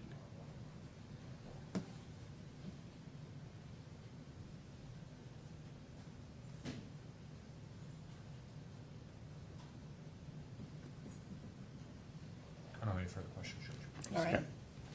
Anything else? No, Your Honor, thank you. All right, you can step down, sir. Thank you. Thank you. And is he released from his subpoena? Yes, Your Honor, thank you. Yes, Judge. All right. Call your next witness. They called Albert Darlington.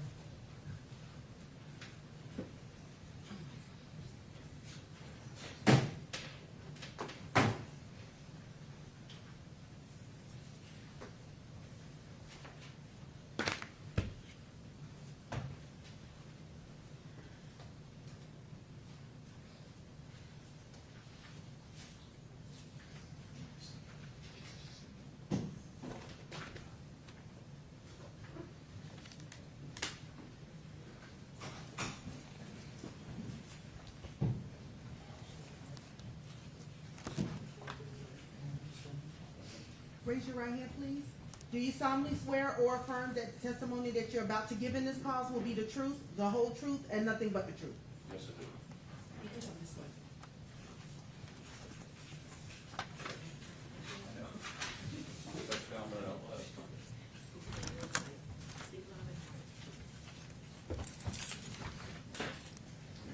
Hi, good afternoon. How are you doing? Good. If you would, please introduce yourself and spell your name for us. Albert Darlington. It's A-L-B-E-R-T, D-A-R-L-I-N-G-T-O-N. Afternoon, Mr. Darlington. I want to ask you, do you know a gentleman whose name is John Walter Lay? Yes, I do. Did you have a Or did. nickname that you called him? Excuse me? Did y'all have a nickname you called him? Walt. Walt, okay, but I'm going to refer to him as Mr. Lay. Okay, that's fine. All right, so tell me how you know Mr. Lay. How did you first meet him, and how did you come to know him as a person? I met him at the dog park. I have a rental house next door, and a guy had died there. So I was at the dog park, and I just got to talking, and I mentioned something, and Walt said, "Oh, you have a place for rent," because I guess he was looking to move. And there was another guy staying there, so there was like only a room, wasn't the whole house. And I said, "If you can get along with the guy, we'll talk about it." And so he came over and met him, and everything worked out, so he ended up moving in. So he lived next door to me and rented from us. Can you give me a rough idea as to when it is you thought that he became your tenant? It would have been, should have been somewhere around the mid to 2020. Okay, and so we're eventually going to talk about February 2024. That means 3.5, 4 years? Yes. He was your tenant. Yes, Do you know a place called the West Dog Park? yes I do. And is that a place you frequent? Yes, my wife and I normally go there on Saturday mornings. Just Saturdays? We've been other days, but it's a routine that we go every Saturday. Okay, and how long have you had that routine? For a long, I don't know, years, even before that. Okay, so that would mean that you were going to the dog park before we hit that unfortunate time in life when we were all confined to our homes, COVID and all that. Yes, So you know what it was like at the park both before COVID and Yes. after COVID. yes, And so I want to ask you, during the many years that you went before COVID, you already knew Mr. Lay, correct? yes. Do you also know? Well, no, I didn't know Mr. Lay before COVID. I met him after COVID, After COVID. about the mid-2020. Okay, well, I think COVID broke out in March of 2020, and Yeah, whatever. But anyway, that's about when it was. fair enough. Did you also know a guy that you know by the nickname of Deck? Yes, I did. Do you see him in the courtroom? Yes, I do. And could you please point to him and describe what he's wearing or what he looks like? Well, he's kind of in a suit jacket with a big long beard. Your Honor, I'd ask the record flex to identify the defendant. Yes. All right, for purposes of court, I'm referring to him as Mr. Radford, okay? Okay. Did you know Mr. Radford from the dog park? I did. How long have you known Mr. Radford from the dog park?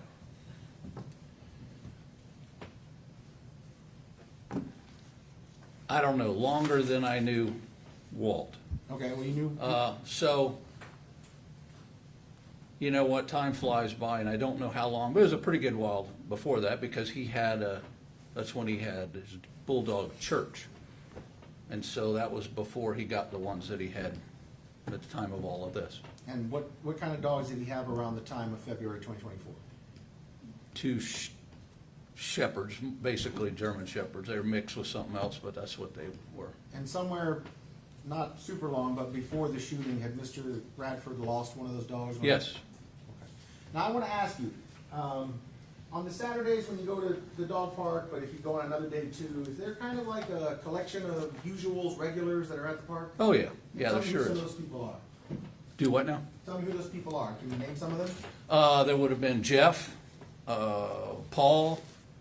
You know, it's funny, some of my, that we know their dogs' names, you know, more than I know the people's names. So Sure. then there's Chris and Kim. And, There's a host of people. yes, there's a host of people. Okay.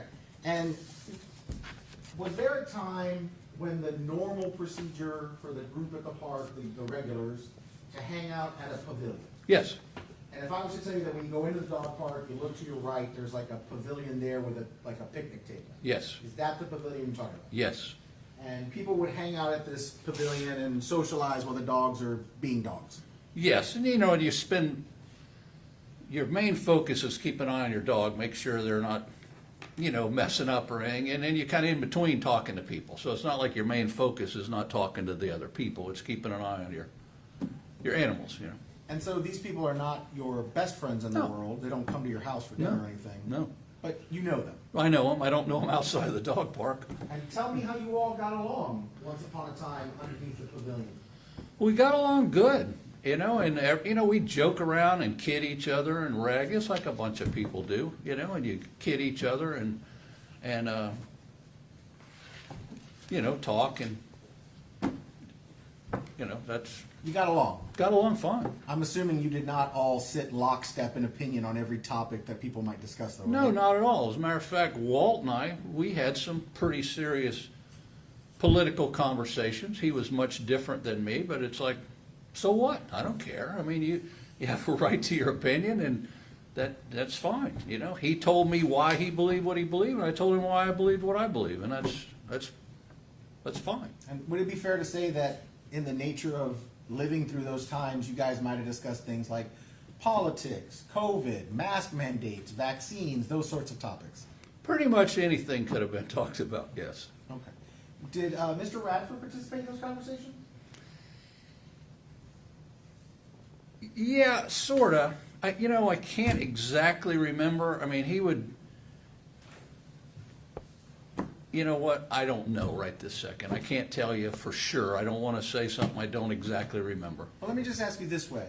In the sort of early days of Mr. Lay coming to the park, how did he and Mr. Radford get along? They got along fine. Just like As far as I everybody? know, yeah, like everybody else, you know.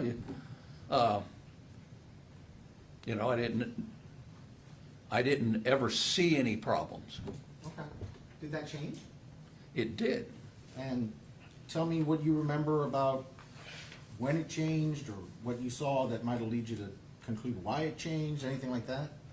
Yeah, well, there was a lot of, you know, we'd kid around and rag each other. And then it seemed like Declan and Walt, it seemed to kind of escalate. And then one day, Walt said to me, oh yeah, well, that's what's going on, just kind of jokingly. He goes, yeah, we're going to probably come to blows one day. To who? He said that to me about Declan. Okay. And it was because of the things Declan was saying to him. And what was Mr. Radford saying to Mr. Lay around the time that Mr. Lay would have said, we're gonna come to blows someday? Well, he's calling him a faggot and things like that. I want to be clear. Can you give me some rough idea of time when this is happening? Like when this moment, the boiling point, I would describe it as, right? Because I assume it's some period of time leading up to this where there's this animosity between Mr. Radford and Mr. Lay. Right. So we've started in mid-2020. Within a year of that, it was starting to escalate and just friction. And then from what Walt had told me. Now, don't talk about what Walt Okay. told you. Okay. I'm just trying to get an idea. When did I describe it like the boiling point moment, where Mr. Lay tells you, you know, I've kind of had enough or whatever. Okay. When does that happen? That was probably, let's see, 24, probably, I would say maybe mid-23. Okay, like summer of 23? Summer, that's the best to my recollection. So if I understand what you're telling me is, somewhere around 2021, there starts to be this friction between Mr. Radford and Mr. Lay. Yeah. And it goes on for 2 years-ish. Oh, yeah. Until eventually Mr. Lay says, I've had enough, and that's kind of the boiling point moment. Right, and then Walt said to me, Yeah, the problem is, sir, you can't Oh, read what he okay. said. I'm That's what's sorry. called hearsay. Okay. So that's the All thing right. we have to dance around. I know it's okay, difficult. I'm sorry. I just want to ask you, the thing you can tell me is you can tell me what the defendant said. When Okay. you're talking about those 2 years, 2021 to 2023, before we reach the boiling point, is that when the defendant is calling Mr. Lay a faggot? Oh, yeah, To his face, yes, more than once. yeah, more than once, yeah. And how are people reacting, listening to Mr. Radford address Mr. Lay this way? People are like, Declan is, well, he's kind of being an asshole. And it got to where we'd all be sitting there, and Declan would get to the park, and I would jokingly with everybody there say, well, here comes the asshole. And he would walk up, and I would say it right to him, because that's how we, mess with everybody. And he would say, yes, I am, and I'm proud of it. Now, out of curiosity, when you say, here comes the asshole, would it be fair to say you're sort of ribbing or teasing? Yeah, or- oh, yeah. Heck yeah, I'm riveting. Would you describe you trying to get under his skin a little? No, listen, I commercial fish for a living. We mess with each other on the deck, each other, and it's just that's just me. I mean, it's just, I'll just say that to somebody and, not really trying to get under their skin or upset them. It's just a comment, and because he did act like one, so I was gonna point it out. Let me ask you a question. When Mr. Lay would come to the park, was there something that sort of preceded his immediate arrival that would let you know he's driving to the park? Oh yeah, his dog, Fala, would hang his head out the window and bark on the way there. And we could hear Fala barking before Walt's car even came around the corner. So we knew he was coming, and we'd say, here comes Fala, and then Declan would say, well, here comes the faggot. Is that something he said more than once? Oh yeah, just about, pretty much every week that I can remember. Okay. So this friction between them grows, and you're trying to tell Mr. Radford, other people are trying to tell Mr. Radford, maybe don't do this, but eventually it reaches the schism moment. Is that fair to say? Yes, there was a point one day I said to Declan, I said, what in the hell are you doing? You shouldn't be talking that way. And why are you letting him live rent-free in your head? This is ridiculous, and this is getting out of hand. And he acted like, you're probably right. And I'm like, well, maybe we got somewhere. And so when he said, yeah, okay, you're probably right, and he accepted your wise Yeah. advice, did his behavior change? Well, for the rest of the day, but when I got there the next Saturday, it seemed like it had just been worse. So even after your counseling, he Yeah. just escalated. Right, and I mean, I said it more than once to him, but, it's like, man, what are you doing? Cut Okay. it out. So did that precipitate or lead to sort of a schism in the people where now you're not all hanging out under the pavilion? Then Walt moved down to another table, which is a little ways down in the park. Okay. And, Is that like, do you know where there's like a water area? To like, yes, it's the other side of the water area. Okay, so there's the pavilion, the water area, and then somewhere on the other side of the water area, there's like a picnic bench? Just a picnic table, yeah. Okay. And they would go sit down And there. that's where Walt would go sit? That's where Walt would go sit. Like clockwork? Oh, yeah. When he changed, he went down there. Okay. So tell me, he went down to the table and tell me what the others started doing. And then, the ones that were, his good friends were moving down there, like his friend Kim, she moved down there, and that seemed to really upset Declan that everybody was going to a different table. And tell me what it is that Mr. Radford did or said that let you know that he was getting upset that other people were going with Walt to the other picnic table. Because he called Kim a traitor and called her a fag hag and said the fag hag's sitting down there with the faggot. He said that more than once? Oh, yeah. Okay. Did you ever witness, once the schism happened, and now we're sort of pavilion and picnic table separated, did you ever see moments that started to make you feel like maybe there was going to be some sort of physical problem? Oh, I did. Walt would walk. That was what he liked to do. And a lot of times my wife would walk with him when we get to the park. Well, then it got to where all of a sudden you look, and there's Declan walking like he's walking right in front of Walt. And I said to him, I said, what in the hell are you doing? I said, are you trying to get him to run into you so you can have a fight? Okay, and so you make a very specific accusation. Yeah. Are you trying to walk in front of him so you can start a fight? And what does Mr. Radford do when you suggest he's trying to provoke a fight with Mr. Lay? He just smiles and kind of, chuckles and smiles, which to me was like, of course that's what I'm doing. Okay. Tell me, how does Mr. Lay respond to this? Does Mr. Lay ever become aggressive? I mean, I know you talked about, he said we're going to come to blows someday, but other than that, does Mr. Lay ever become aggressive, hostile, threatening, disrespectful to Mr. Radford? I never saw that happen. All I ever heard him say was, why don't you just leave me alone? That's it? That's all I ever heard. You never heard something like, I'm going to cave your head in? No. I'm going to break your jaw? No. I'm going to punch you in the face? No. None of that? No. If Walt said that, I'd be stunned. He was just such a laid-back guy that, just... Okay. I want to ask you about, you have a wife? Yes. Does she go to the dog park too? Yes. Does she know Mr. Radford as well? Oh, yeah. And are you aware that the Friday before the shooting, your wife had gone to the park? That's what she told me, yes. Okay. But you were not I necessarily... wasn't there. So you didn't see what happened? No, I didn't see what happened. Okay. The Tuesday before the shooting's on a Friday, the Tuesday before, do you remember ending up interacting with Mr. Lay and Mr. Gumper, a guy named Paul Gumper? Yes, I do. I happened to, went outside and I saw them standing in their yard next door. So I said, let me go over there, because I already had mentioned to Walt, you need to start making a record of these things that keep happening.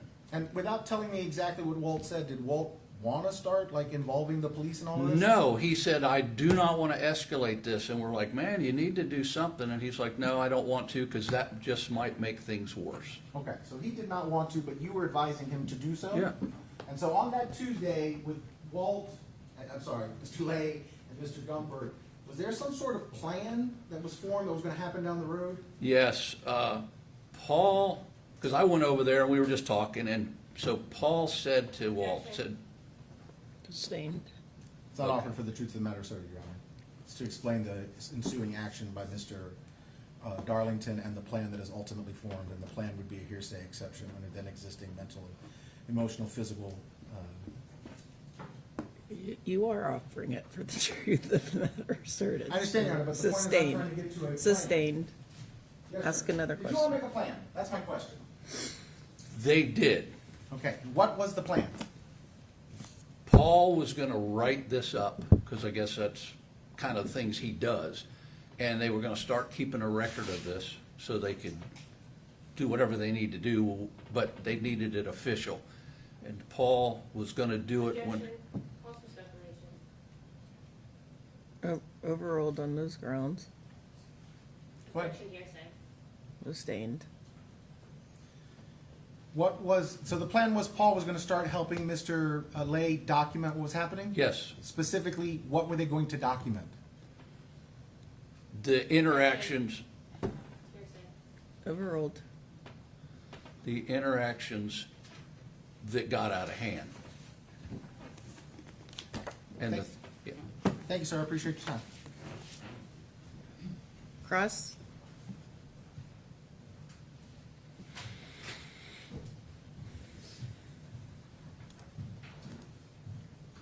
Good afternoon, Mr. Darlington. How you doing? Outside of when Mr. Lay became your tenant, you said that was about mid-2020. To my best recollection, yes. Outside that time, you did not have a friendship or a relationship with him, correct? With, With Mr. Lay. no. However, you did know Mr. Radford for a longer time than that, isn't that correct? That is correct. And after the death of Mr. Lay, you sent an email to law enforcement, isn't that correct? I did. And in that email, sir, you asserted that you had very little contact with Mr. Radford outside the dog park. Isn't that correct? I had some, but not a lot. Isn't it true, sir, that you spent time with Mr. Radford at an airfield? Radford was there. I helped him with his airplanes. But there's a whole bunch of people there, so, you know, I don't know how you'd call it spending time with him. But yeah, he was there. You never extended an invitation to Mr. Radford to join you? Well, that's probably how he ended up at the field. He knew I did it and he wanted to get involved, so I said, well, come on out. And would you invite somebody that you didn't care for, sir, to come join you in a social situation? If somebody was in that hobby, I don't care if I like them or not. If that's what they want to do, they can come out. There's people out there I don't particularly like that I don't have anything to do with, but it's on about 700 acres, so there's plenty of room to stay away from everybody. You testified today that you would call Mr. Radford an asshole. Yes, You would say that in the same kind of context that Mr. Radford would call Mr. Lay a faggot. no, Okay? So when you said Mr. Radford would say, here comes the faggot, and then you started saying, here comes the asshole, I said that long before he ever said that. And I didn't say, here comes the fucking asshole, or anything like that. Just, here comes the asshole. so you were saying asshole in a nice way. Yeah, And it stands to reason that just because you called him an asshole or a name didn't mean you were going to violently attack him, correct? no. And it's fair to say that over the years after Mr. Lay became your tenant, you developed a closer relationship with him, correct? We didn't hang out with each other. He was in my house next door. I got the rent from him, you know. So I'm correct in saying that you're outside collecting rent in the normal landlord-tenant interaction, you only saw Mr. Lay at the dog park? Yes, that and at the house, you know. in the And there yard. was a time, sir, when Mr. Lay came out to this group of people at the dog park. And when I say come out, I mean it told everybody, I'm gay. Is that correct? Not that I know that he came out and told everybody. I know how he told me, and that's all I know about the rest of it.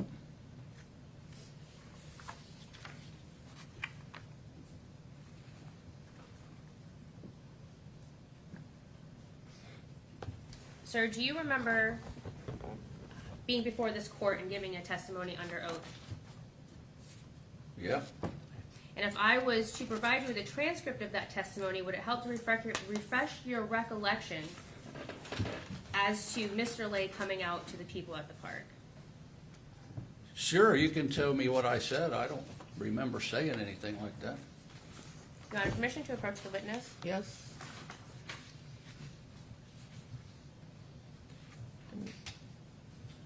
Tell the state the line and page, please.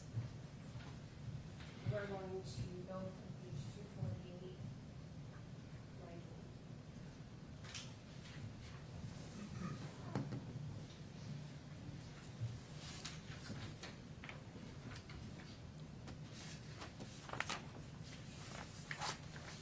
Okay, sir, I'm going to ask you to start reading line 22 on this page through line 15 on this page. 22. Yes, sir. Well, at first, everything was No, fine. I'm sorry. Read it to yourself, sir. Oh.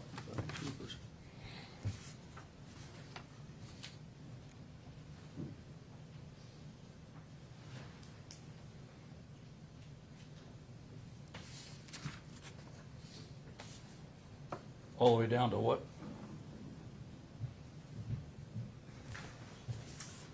Line 15. Okay.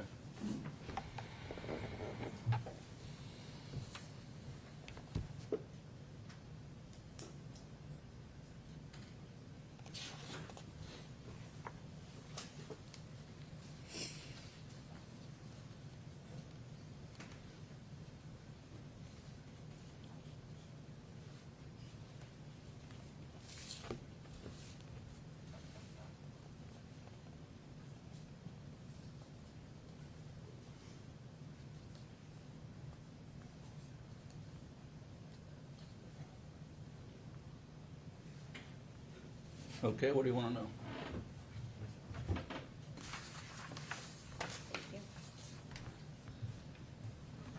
So it's accurate that there was a time where Walt came out and everybody at the park knew about it. Oh, apparently so, but not to me. That was a private conversation that you just had me read. And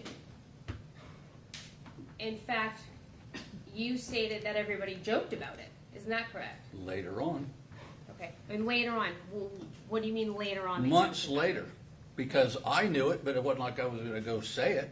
But the Mr. Lay's sexual orientation was joked about. Not at that time, later on it was. And it's accurate that when everybody found out that Mr. Lay was gay, Mr. Radford had no problem with it. I guess not. Was that your testimony, sir? Prior But testimony. everybody seemed to be getting along okay. So you didn't notice any problems at that time when it first was revealed that Mr. Lay was gay between Mr. Radford and Mr. Lay. Not that I knew of. In fact, you just testified a moment ago that when this joking was taking place, that Mr. Lay participated in it as well. Yes. There became a point, sir, where at one in time you had to have a conversation with Mr. Radford about the language he was using. Isn't that correct? I said that, yes. And you said something to the effect of, you're not supposed to talk like that. Isn't that right? That is correct. And Mr. Radford's response to you was, what do you mean? You know what? I don't remember exactly what his response was. Okay. Again, you gave testimony. Okay. If I did, I could have forgotten a few things, so if you want to refresh me, you go right ahead. But I don't remember exactly to word perfect what I said. So I'm The last time. not trying to be hostile. I just am trying to remind you of the statements that were made. Well, then show me the thing and let me see it. I told you I don't remember.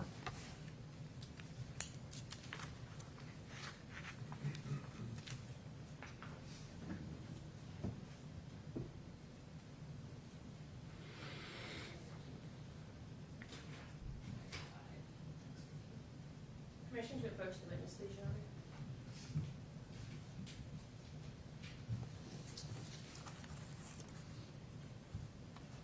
Okay, here read from this line down to subject line, right?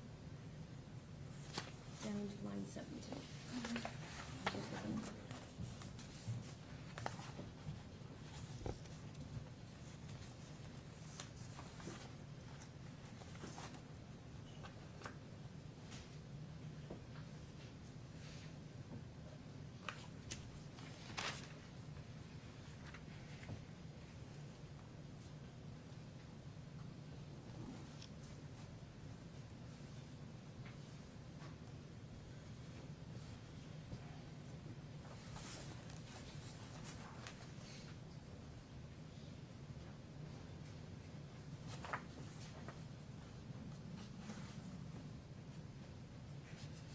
Okay.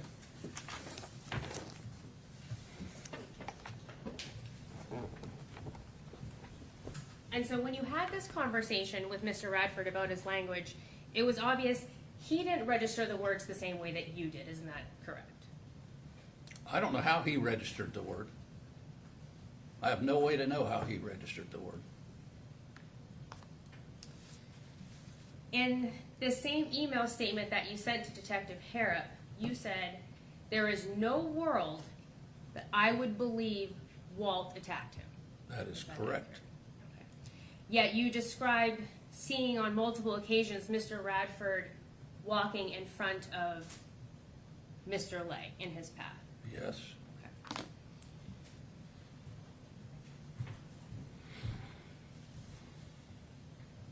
Sir, I'm going to show you what's been marked and admitted as State's Exhibit 18. This is a text message from Mr. Lay, text messages between Mr. Lay and a Miss Sue Jones. Okay, have you seen this text message before? Which one am I looking at? It's moving around. So, The one in blue? I'm gonna zoom in on the one in green. Green, okay. So your statement was a world where he attacked him. Now this text message states, if he blocks my path again, which you've witnessed, I'll try to tackle him. Is that what that text message says? That's what it says. So, sir, in fact, there is a world where Mr. Lay would have attacked Mr. Radford. Isn't that accurate? Sustained. So perhaps, sir, maybe you don't know Mr. Lay as well as you thought that you did. Whatever.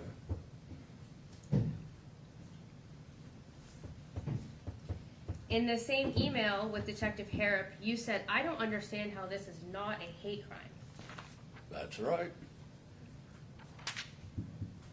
Were you there on February 2nd, 2024? No, I wasn't. And in fact, in that same email to Detective Harrop, you said, I really wish we could find out the truth on exactly what happened. That's very true. Because as you sit here, you don't know the truth, do you? No. I never said I did know the truth of what happened that day. You never I heard... can say what I believe, but I didn't say I saw it or knew exactly what happened. And you believe that Walt was intimidated by Mr. Radford? There's no correct? question about it. Okay. So I'm going to bring that text message back up.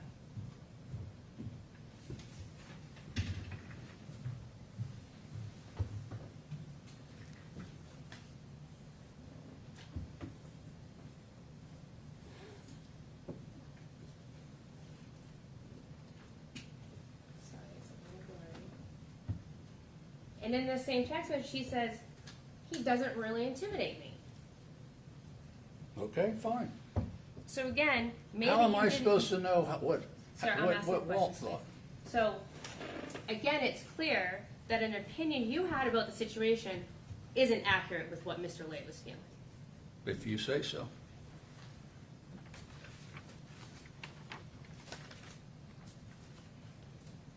Did you ever see Mr. Lay or hear Mr. Lay, without saying anything specific about what was said, do or say anything to rile up Mr. Radford?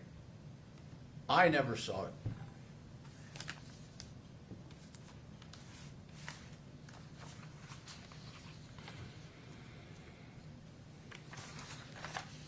Again, sir, I'm going to draw your attention to the testimony you gave at a preceding hearing under oath.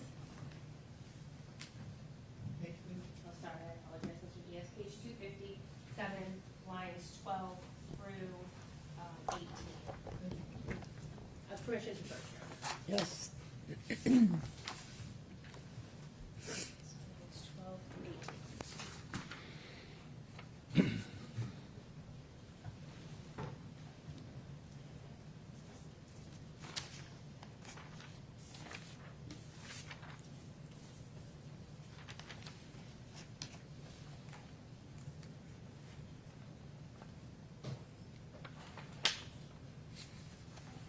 Okay, this is all in the text of kidding around. So you take it for what you want. Well, the statement you made under oath, sir, were you kidding when you made the statement under oath? What are you talking about? I'm not talking about what I said. Okay, well, explain He what says you he's gonna rile him up. That was all, we riled each other up all the time. All of us did. Right, so when I asked you previously, did Walt ever do things to rile up Mr. Radford, the answer is yes. Well, if you call kidding around and all riling up, Well, then I guess so, you know, I don't, you know, I'm sorry, that is nowhere near any altercation. So your opinion now today is different than the opinion you gave at a prior hearing. No, it's just, that's not what I'm saying. Mr. Darlington You never witnessed any physical violence between Mr. Lay and Mr. Radford, did you? No, I told you that. A moment to confirm, please, Your Honor. Yes?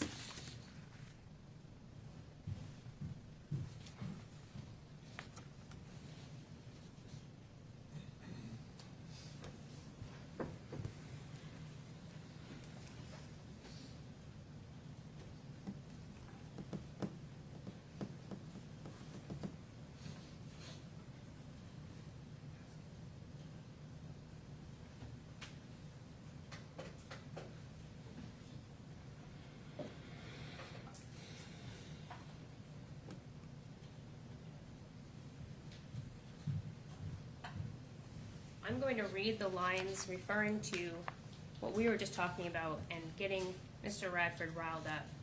It's page 257 of the transcript.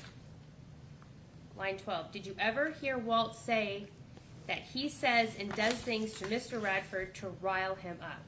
And sir, you answered, well, yeah, so did I. I mean, it was all a bunch of guys joking around.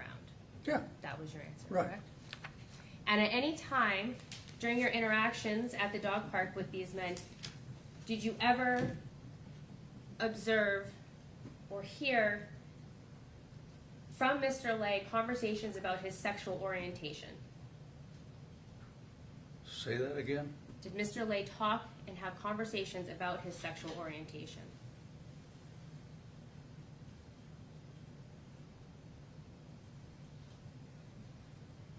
Not that I remember. I mean, it probably did, but I don't know. Did he ever have conversations about his sexual exploits? Yeah, he did. He told me about going out a couple times. And was this in the presence of Mr. Radford? I have no idea. And did you ever hear Mr. Radford express his concerns that he didn't want to hear that kind of stuff? Not that I heard. He could have. I didn't hear it. I don't remember it. A moment, Your Honor. No other questions for this witness. Thank you, Your Honor.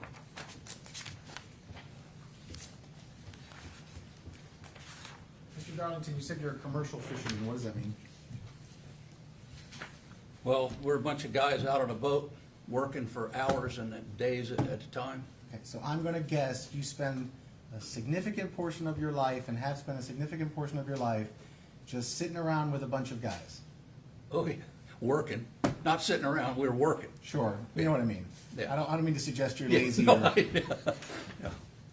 guys tease each other, Oh, good Lord, yes. make fun of each other because, you know, one's short or one's tall, call the guy shorty, or one guy's fat, or one guy's too skinny, one guy's bald, one guy's smart, one guy's dumb. Oh, yeah. Yeah, we had a guy that walks like Paul that was in here, and his nickname was Crazy Legs. Crazy I mean, legs.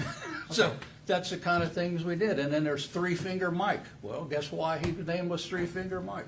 Okay, but can we agree that you can make a comment about a person, and maybe even a physical characteristic or a characteristic of a person, and you can do so in a loving way? Oh, yeah. Okay, so when Gerald Radford said over and over again, fucking faggot, was he saying it out of love? No. Was he saying it out of kindness? No, well, because he'd follow it by, I want to beat his ass. Thanks, sir. You can step down, thank you. Is he released from his subpoena?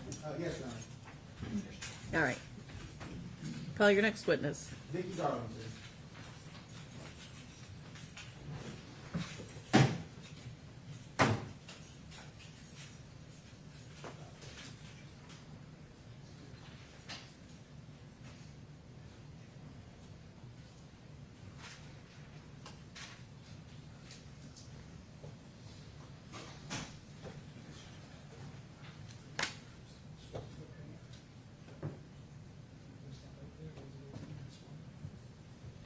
Raise your right hand, please.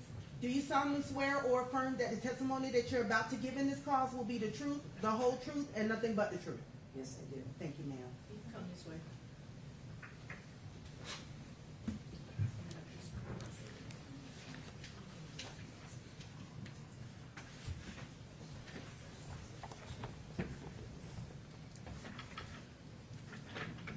Good afternoon, ma'am. If you would please introduce yourself and spell your name for us. My name is Vicki Darlington, Vicki Darlington.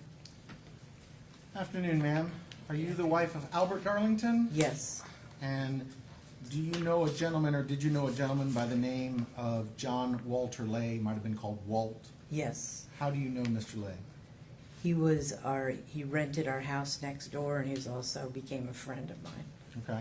And do you know a place called the West Dog Park? Yes, Did Mr. Lay go to the West Dog Park? yes, Did you and your husband sometime go to the West Dog Park? yes. How long have you all been going to the West Dog Park? I would say I'd probably be going for like 11 years. And did Mr. Lay go to that same dog park? Yes, While you were going to the dog park and then eventually became your tenant and all of that, you got to know Mr. Lay. Is that fair to say? yes, Could you yes. describe his personality? Was he a aggressive, mean, hostile person? No, he was very laid back, easygoing, just wasn't very confrontational at all. Ever see him get angry, lose his temper, get mad, aggressive, hostile to somebody? No, never, Never. never. How many years in total do you think you knew Mr. Lay?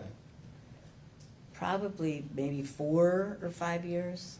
And that's obviously the 4 or 5 years up until his death. Yes, Do you also know from the park a guy named Deck or Gerald Declan Radford? yes, Do you see him in court? yes. Could you please point to him and describe him so we know who you're talking about? He's right there at the table with a beard, Well, there's two guys there with a beard. the white beard. The white beard. Thank you, ma'am. Your Honor, I'd ask the record reflections identify the defendant. Yes. Did you know Mr. Radford from the dog park as well? Yes, And how long do you think you've known him? probably close to like that 10 years. Okay. Did you ever have occasions to see Mr. Lay and Mr. Radford interacting with each other at the dog park? Yes, And when they first started interacting in the early years of Mr. Lay being part of the dog park, tell me how they got along. they seemed to get along pretty good, but they would stand at the table, the picnic table, and sometimes they'd smoke pot together, they'd talk about things, they'd make jokes, laugh. They seemed friendly. Yes, I don't mean to suggest they're best buddies, but they were Right. certainly cordial. right, Did that ever change? yes. Tell me what it is that you noticed that let you know that things were changing. I think it was like around when COVID started, 2021, and then, the change of election. So differences of opinions about wearing masks and about COVID and about politics and things like that. Okay. If you had to, do you know the concepts of left-leaning, right-leaning, Yes. conservative, Yes. liberal, those sorts of Yes. things? How would you describe Mr. Lay? I would say he's more left-leaning and sometimes libertarian in his beliefs. What about Mr. Radford? How would you He was describe more him? right-wing conservative. So, you had two guys who were initially friendly. You start to hit that COVID, election time, all that stuff. And now there seems to be some sort of dispute between them? Mhm. Is that a yes? Yes, And did you ever see Mr. Radford do anything belligerent, hostile, aggressive, disrespectful? towards the end of time, seeing things where he would like walk in front of him, or he would call him names, say things when he was walking by. All right, and can you tell me what sort of things was Mr. Radford saying to Mr. Lay? He'd say, "Here comes the fucking faggot." And what do you remember would prompt that sort of statement? I don't really know, because I can't really say what would do it, just that they had differences of opinions, and I think, in my opinion, I felt like, Walt thought it was kind of like funny, but I don't think, I got the impression that Deck didn't think it was funny. Like, he was Well- more angry. He's an angry person. You described Mr. Radford as an angry person. Yes, Are you familiar with other people who go to the park? Do you ever talk with them? yes. Can you tell me what the general reputation of Mr. Radford is amongst the group of people who go to the park regularly? Well, just, sometimes you just had to be very careful about what you said, because he might fly off the handle about something, or if your dog came too close to his dog, he would swear at the dog. And, there's some people that I said, "I haven't seen you in a while," and they said, "Well, we're not gonna come when he's here, because we would come earlier in the morning." Objection. Were there people who stopped coming to the park once Mr. Radford started becoming belligerent and hostile? Yes, but I can't remember their names. Fair enough, but I'm just saying, you Yes. started to notice that Yes. the regulars thinned in number. Right. Tell me, is there a pavilion at the dog park? Yes. Once upon a time, did you all sit together at the pavilion? Yes. At some point in time, did there become like a schism where people separated? Yes. And tell me what you remember about that. Well, we would come earlier. We were early people, me and Albert, on Saturday, and then, well, come a little bit later, but people started sitting at the other picnic table it's a very big park. It's like 5 acres. Okay. So it's way over by another, doesn't have a covering over, it's just a pool table, a table, picnic table underneath a, like, oak tree.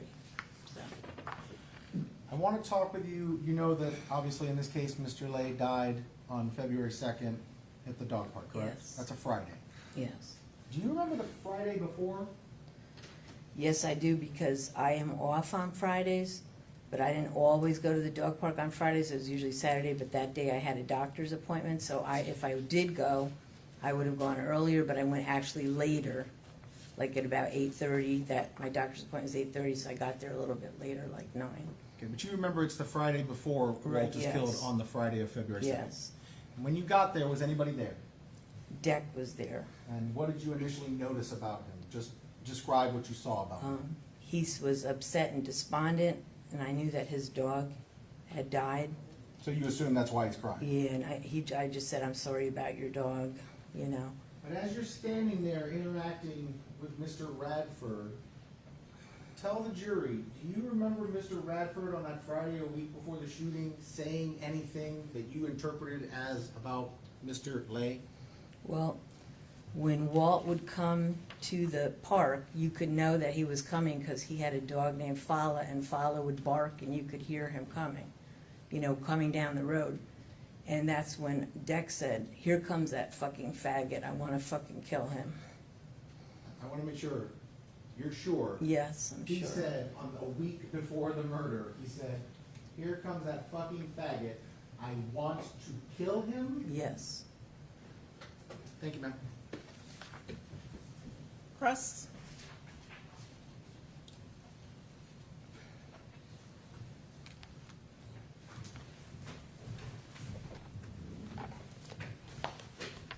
Good afternoon, Mrs. Darlington. Good afternoon.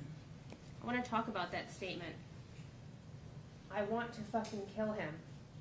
That's a very serious statement, correct? Yes. So I'm sure that you immediately upon hearing that contacted law enforcement, correct? No, I didn't. Okay.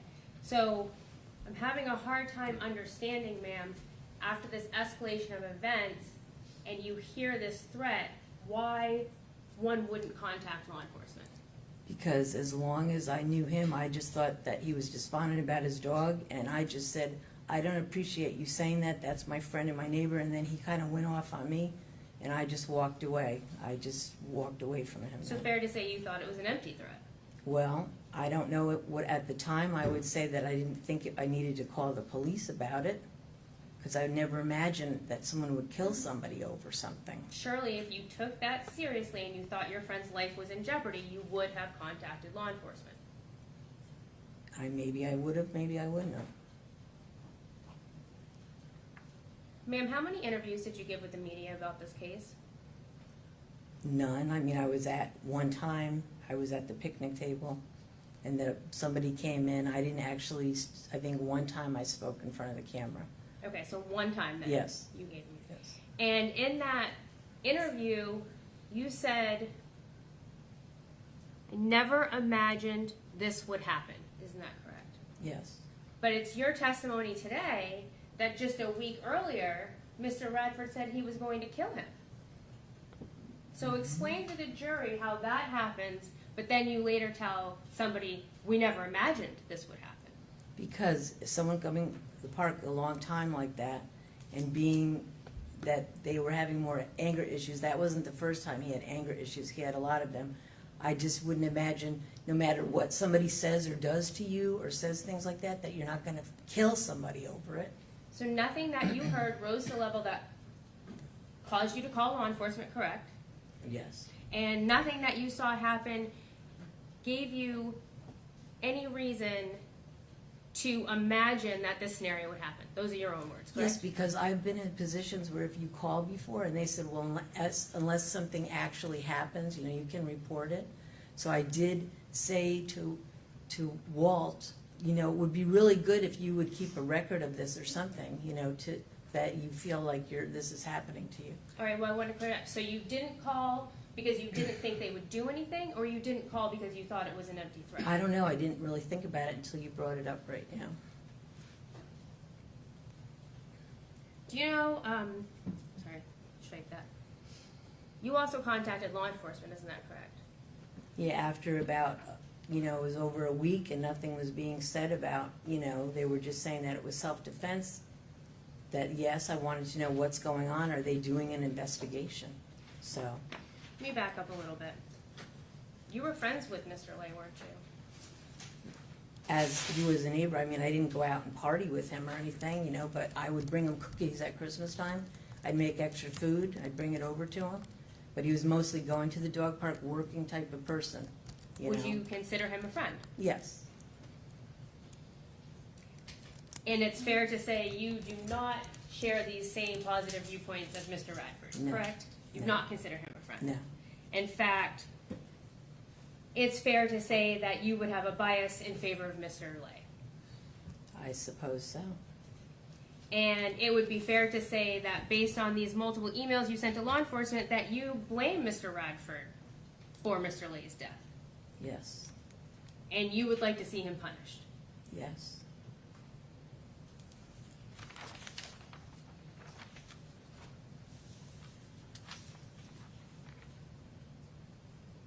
Over the years that you went to the dog park and observed interactions between these two men, you never heard Mr. Radford say directly to Mr. Lay, fucking faggot. Isn't that correct? I think I did when he was walking by, a couple of weeks before. Walt would walk with several different people. Sometimes I would walk with them around. And I know he said it loud enough for Walt to hear it. So you're saying it's your testimony here today that you did hear Mr. Radford say directly to Mr. Lay, you're a fucking faggot.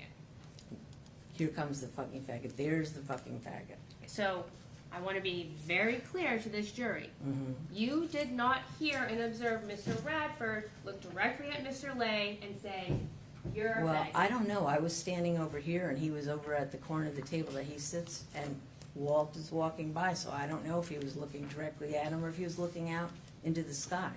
I really don't know. Ma'am, you gave sworn testimony before this court previously, isn't that correct? Yes. And if I was to provide you with a transcript of that testimony, would it help to clear up any confusion you have about this question? If you would like to, go right ahead. Mr. Diaz, this is page 263 of the transcript, and we're going to start at line 7. Could you? And you're under permission to approach the witness? Yes.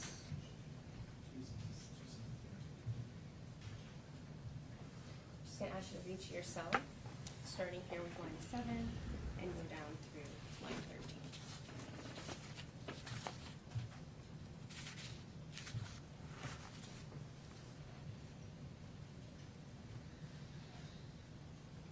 That's what I think I just said to you. Exactly what I said. That's how I read it. I didn't say that. I don't know if he was looking directly at him, but I heard him say it.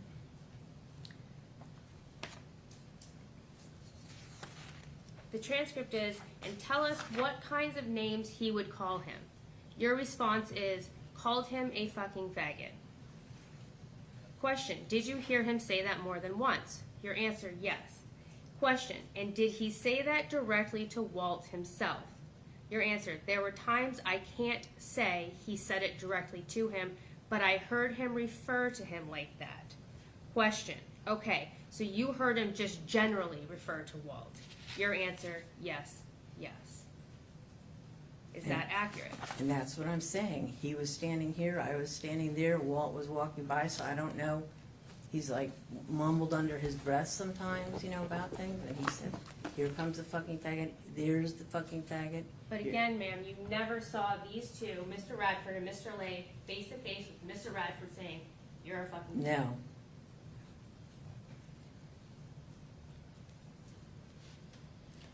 In one of your emails to law enforcement, you said Walt would never pick a fight. Correct? Yes. And you would testify today that you feel that you know Walt pretty well. Correct? Yes, I know Walt pretty well. I did know Walt pretty well when he was alive.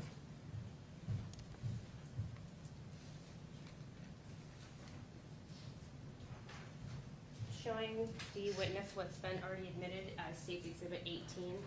And these are some text messages. You may have seen them before.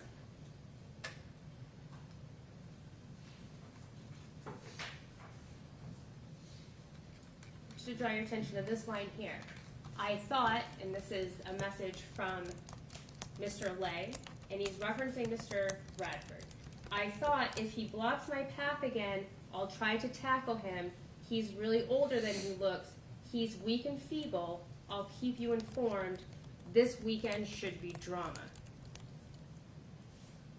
Well, I would think that if someone who's Have very... you seen that text message before? I've seen it because, yes, it was brought up when we were here for the Stand Your Ground. So that's exactly in controversy to you saying he would never pick a fight. Isn't that correct?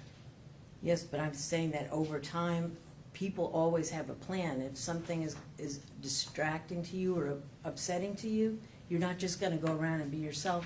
That I think that came, he was kind of at his wit's end. People were telling him that he needed to keep a record of this.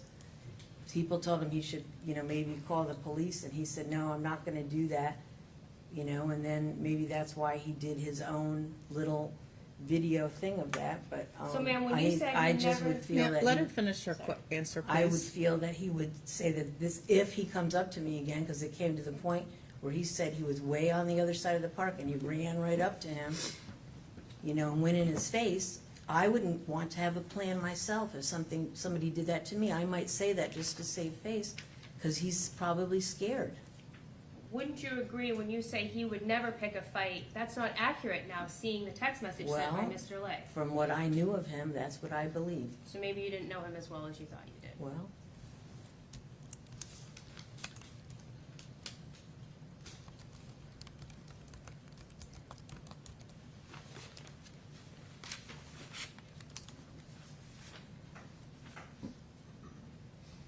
Did you ever at any point observe any physical violence between Mr. Lay and Mr. Radford?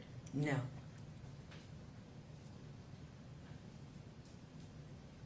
And you never heard Mr. Radford say anything in general about a hatred for gay people, isn't that correct? Yes. I mean, no, I didn't hear him say that, no. And you were not present at the dog park on February 2nd to witness anything that occurred, were you? No, Nothing that was said, no, nothing that transpired. no. But you were adamant in your emails to law enforcement that charges be pressed against Mr. Radford, isn't that correct? I felt that because I saw how it escalated and I knew what type of personality he had, and I don't care what, even if someone comes and punches you in the face, I don't believe myself that you should kill somebody. So, I But don't there know was if never that's... any physical violence. Well, it wasn't before that, but I'm just saying, I didn't think that there ever would be. But it was, you know, So you saw this escalation, but you're still sitting here saying, I never believed there would be violence. Isn't that correct? A moment, please, Your Honor. Yes. No other questions for this witness. Thank you, Your Honor. Thank you, ma'am. Hang on one second. Anything? okay. Go ahead. Just because you love Mr. Lay or you like Mr. Lay, just because you dislike Mr. Radford, did you come here today and lie and make up this No. statement? Never. Did you hear Joe Radford a week before the killing say, I want to fucking kill him? Yes, I did. Thank you. All right, you can step down, ma'am. Thank you. She released from her subpoena. Yes, Your Honor. All right. Thank you. Call your next witness. Your Honor, it's time to state rest. All right. So ladies and gentlemen, the state's rested. We're gonna go ahead and break for the day so you can kind of have a early start home. That'll make up for going late yesterday, maybe, so you'll like me again by tomorrow. Same admonition though, you haven't heard all the evidence or the law, so please do not come to any fixed or final opinions on what you've heard thus far. It's important that you not come to any final fixed opinions because the most important part of this jury process is your deliberations where you're able to exchange information freely among yourselves. So keep that in mind. No reading the newspaper, watching TV, having discussions of any kind about the case. See you same time, same place tomorrow, 8:45. You'll meet the bailiffs so we can get started as close to 9 o'clock as humanly possible. With that, have a safe trip home and a good night. All rise.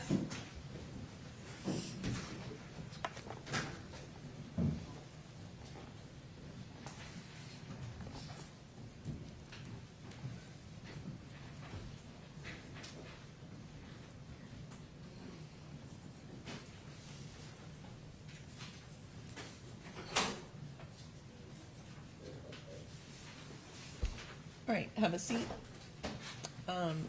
Mia, Ange, do you all need a break? No? I don't know how long we're gonna be, but. I'm gonna let them do JOA argument. Oh. All right. Do we have a brief recess? Oh. Yeah?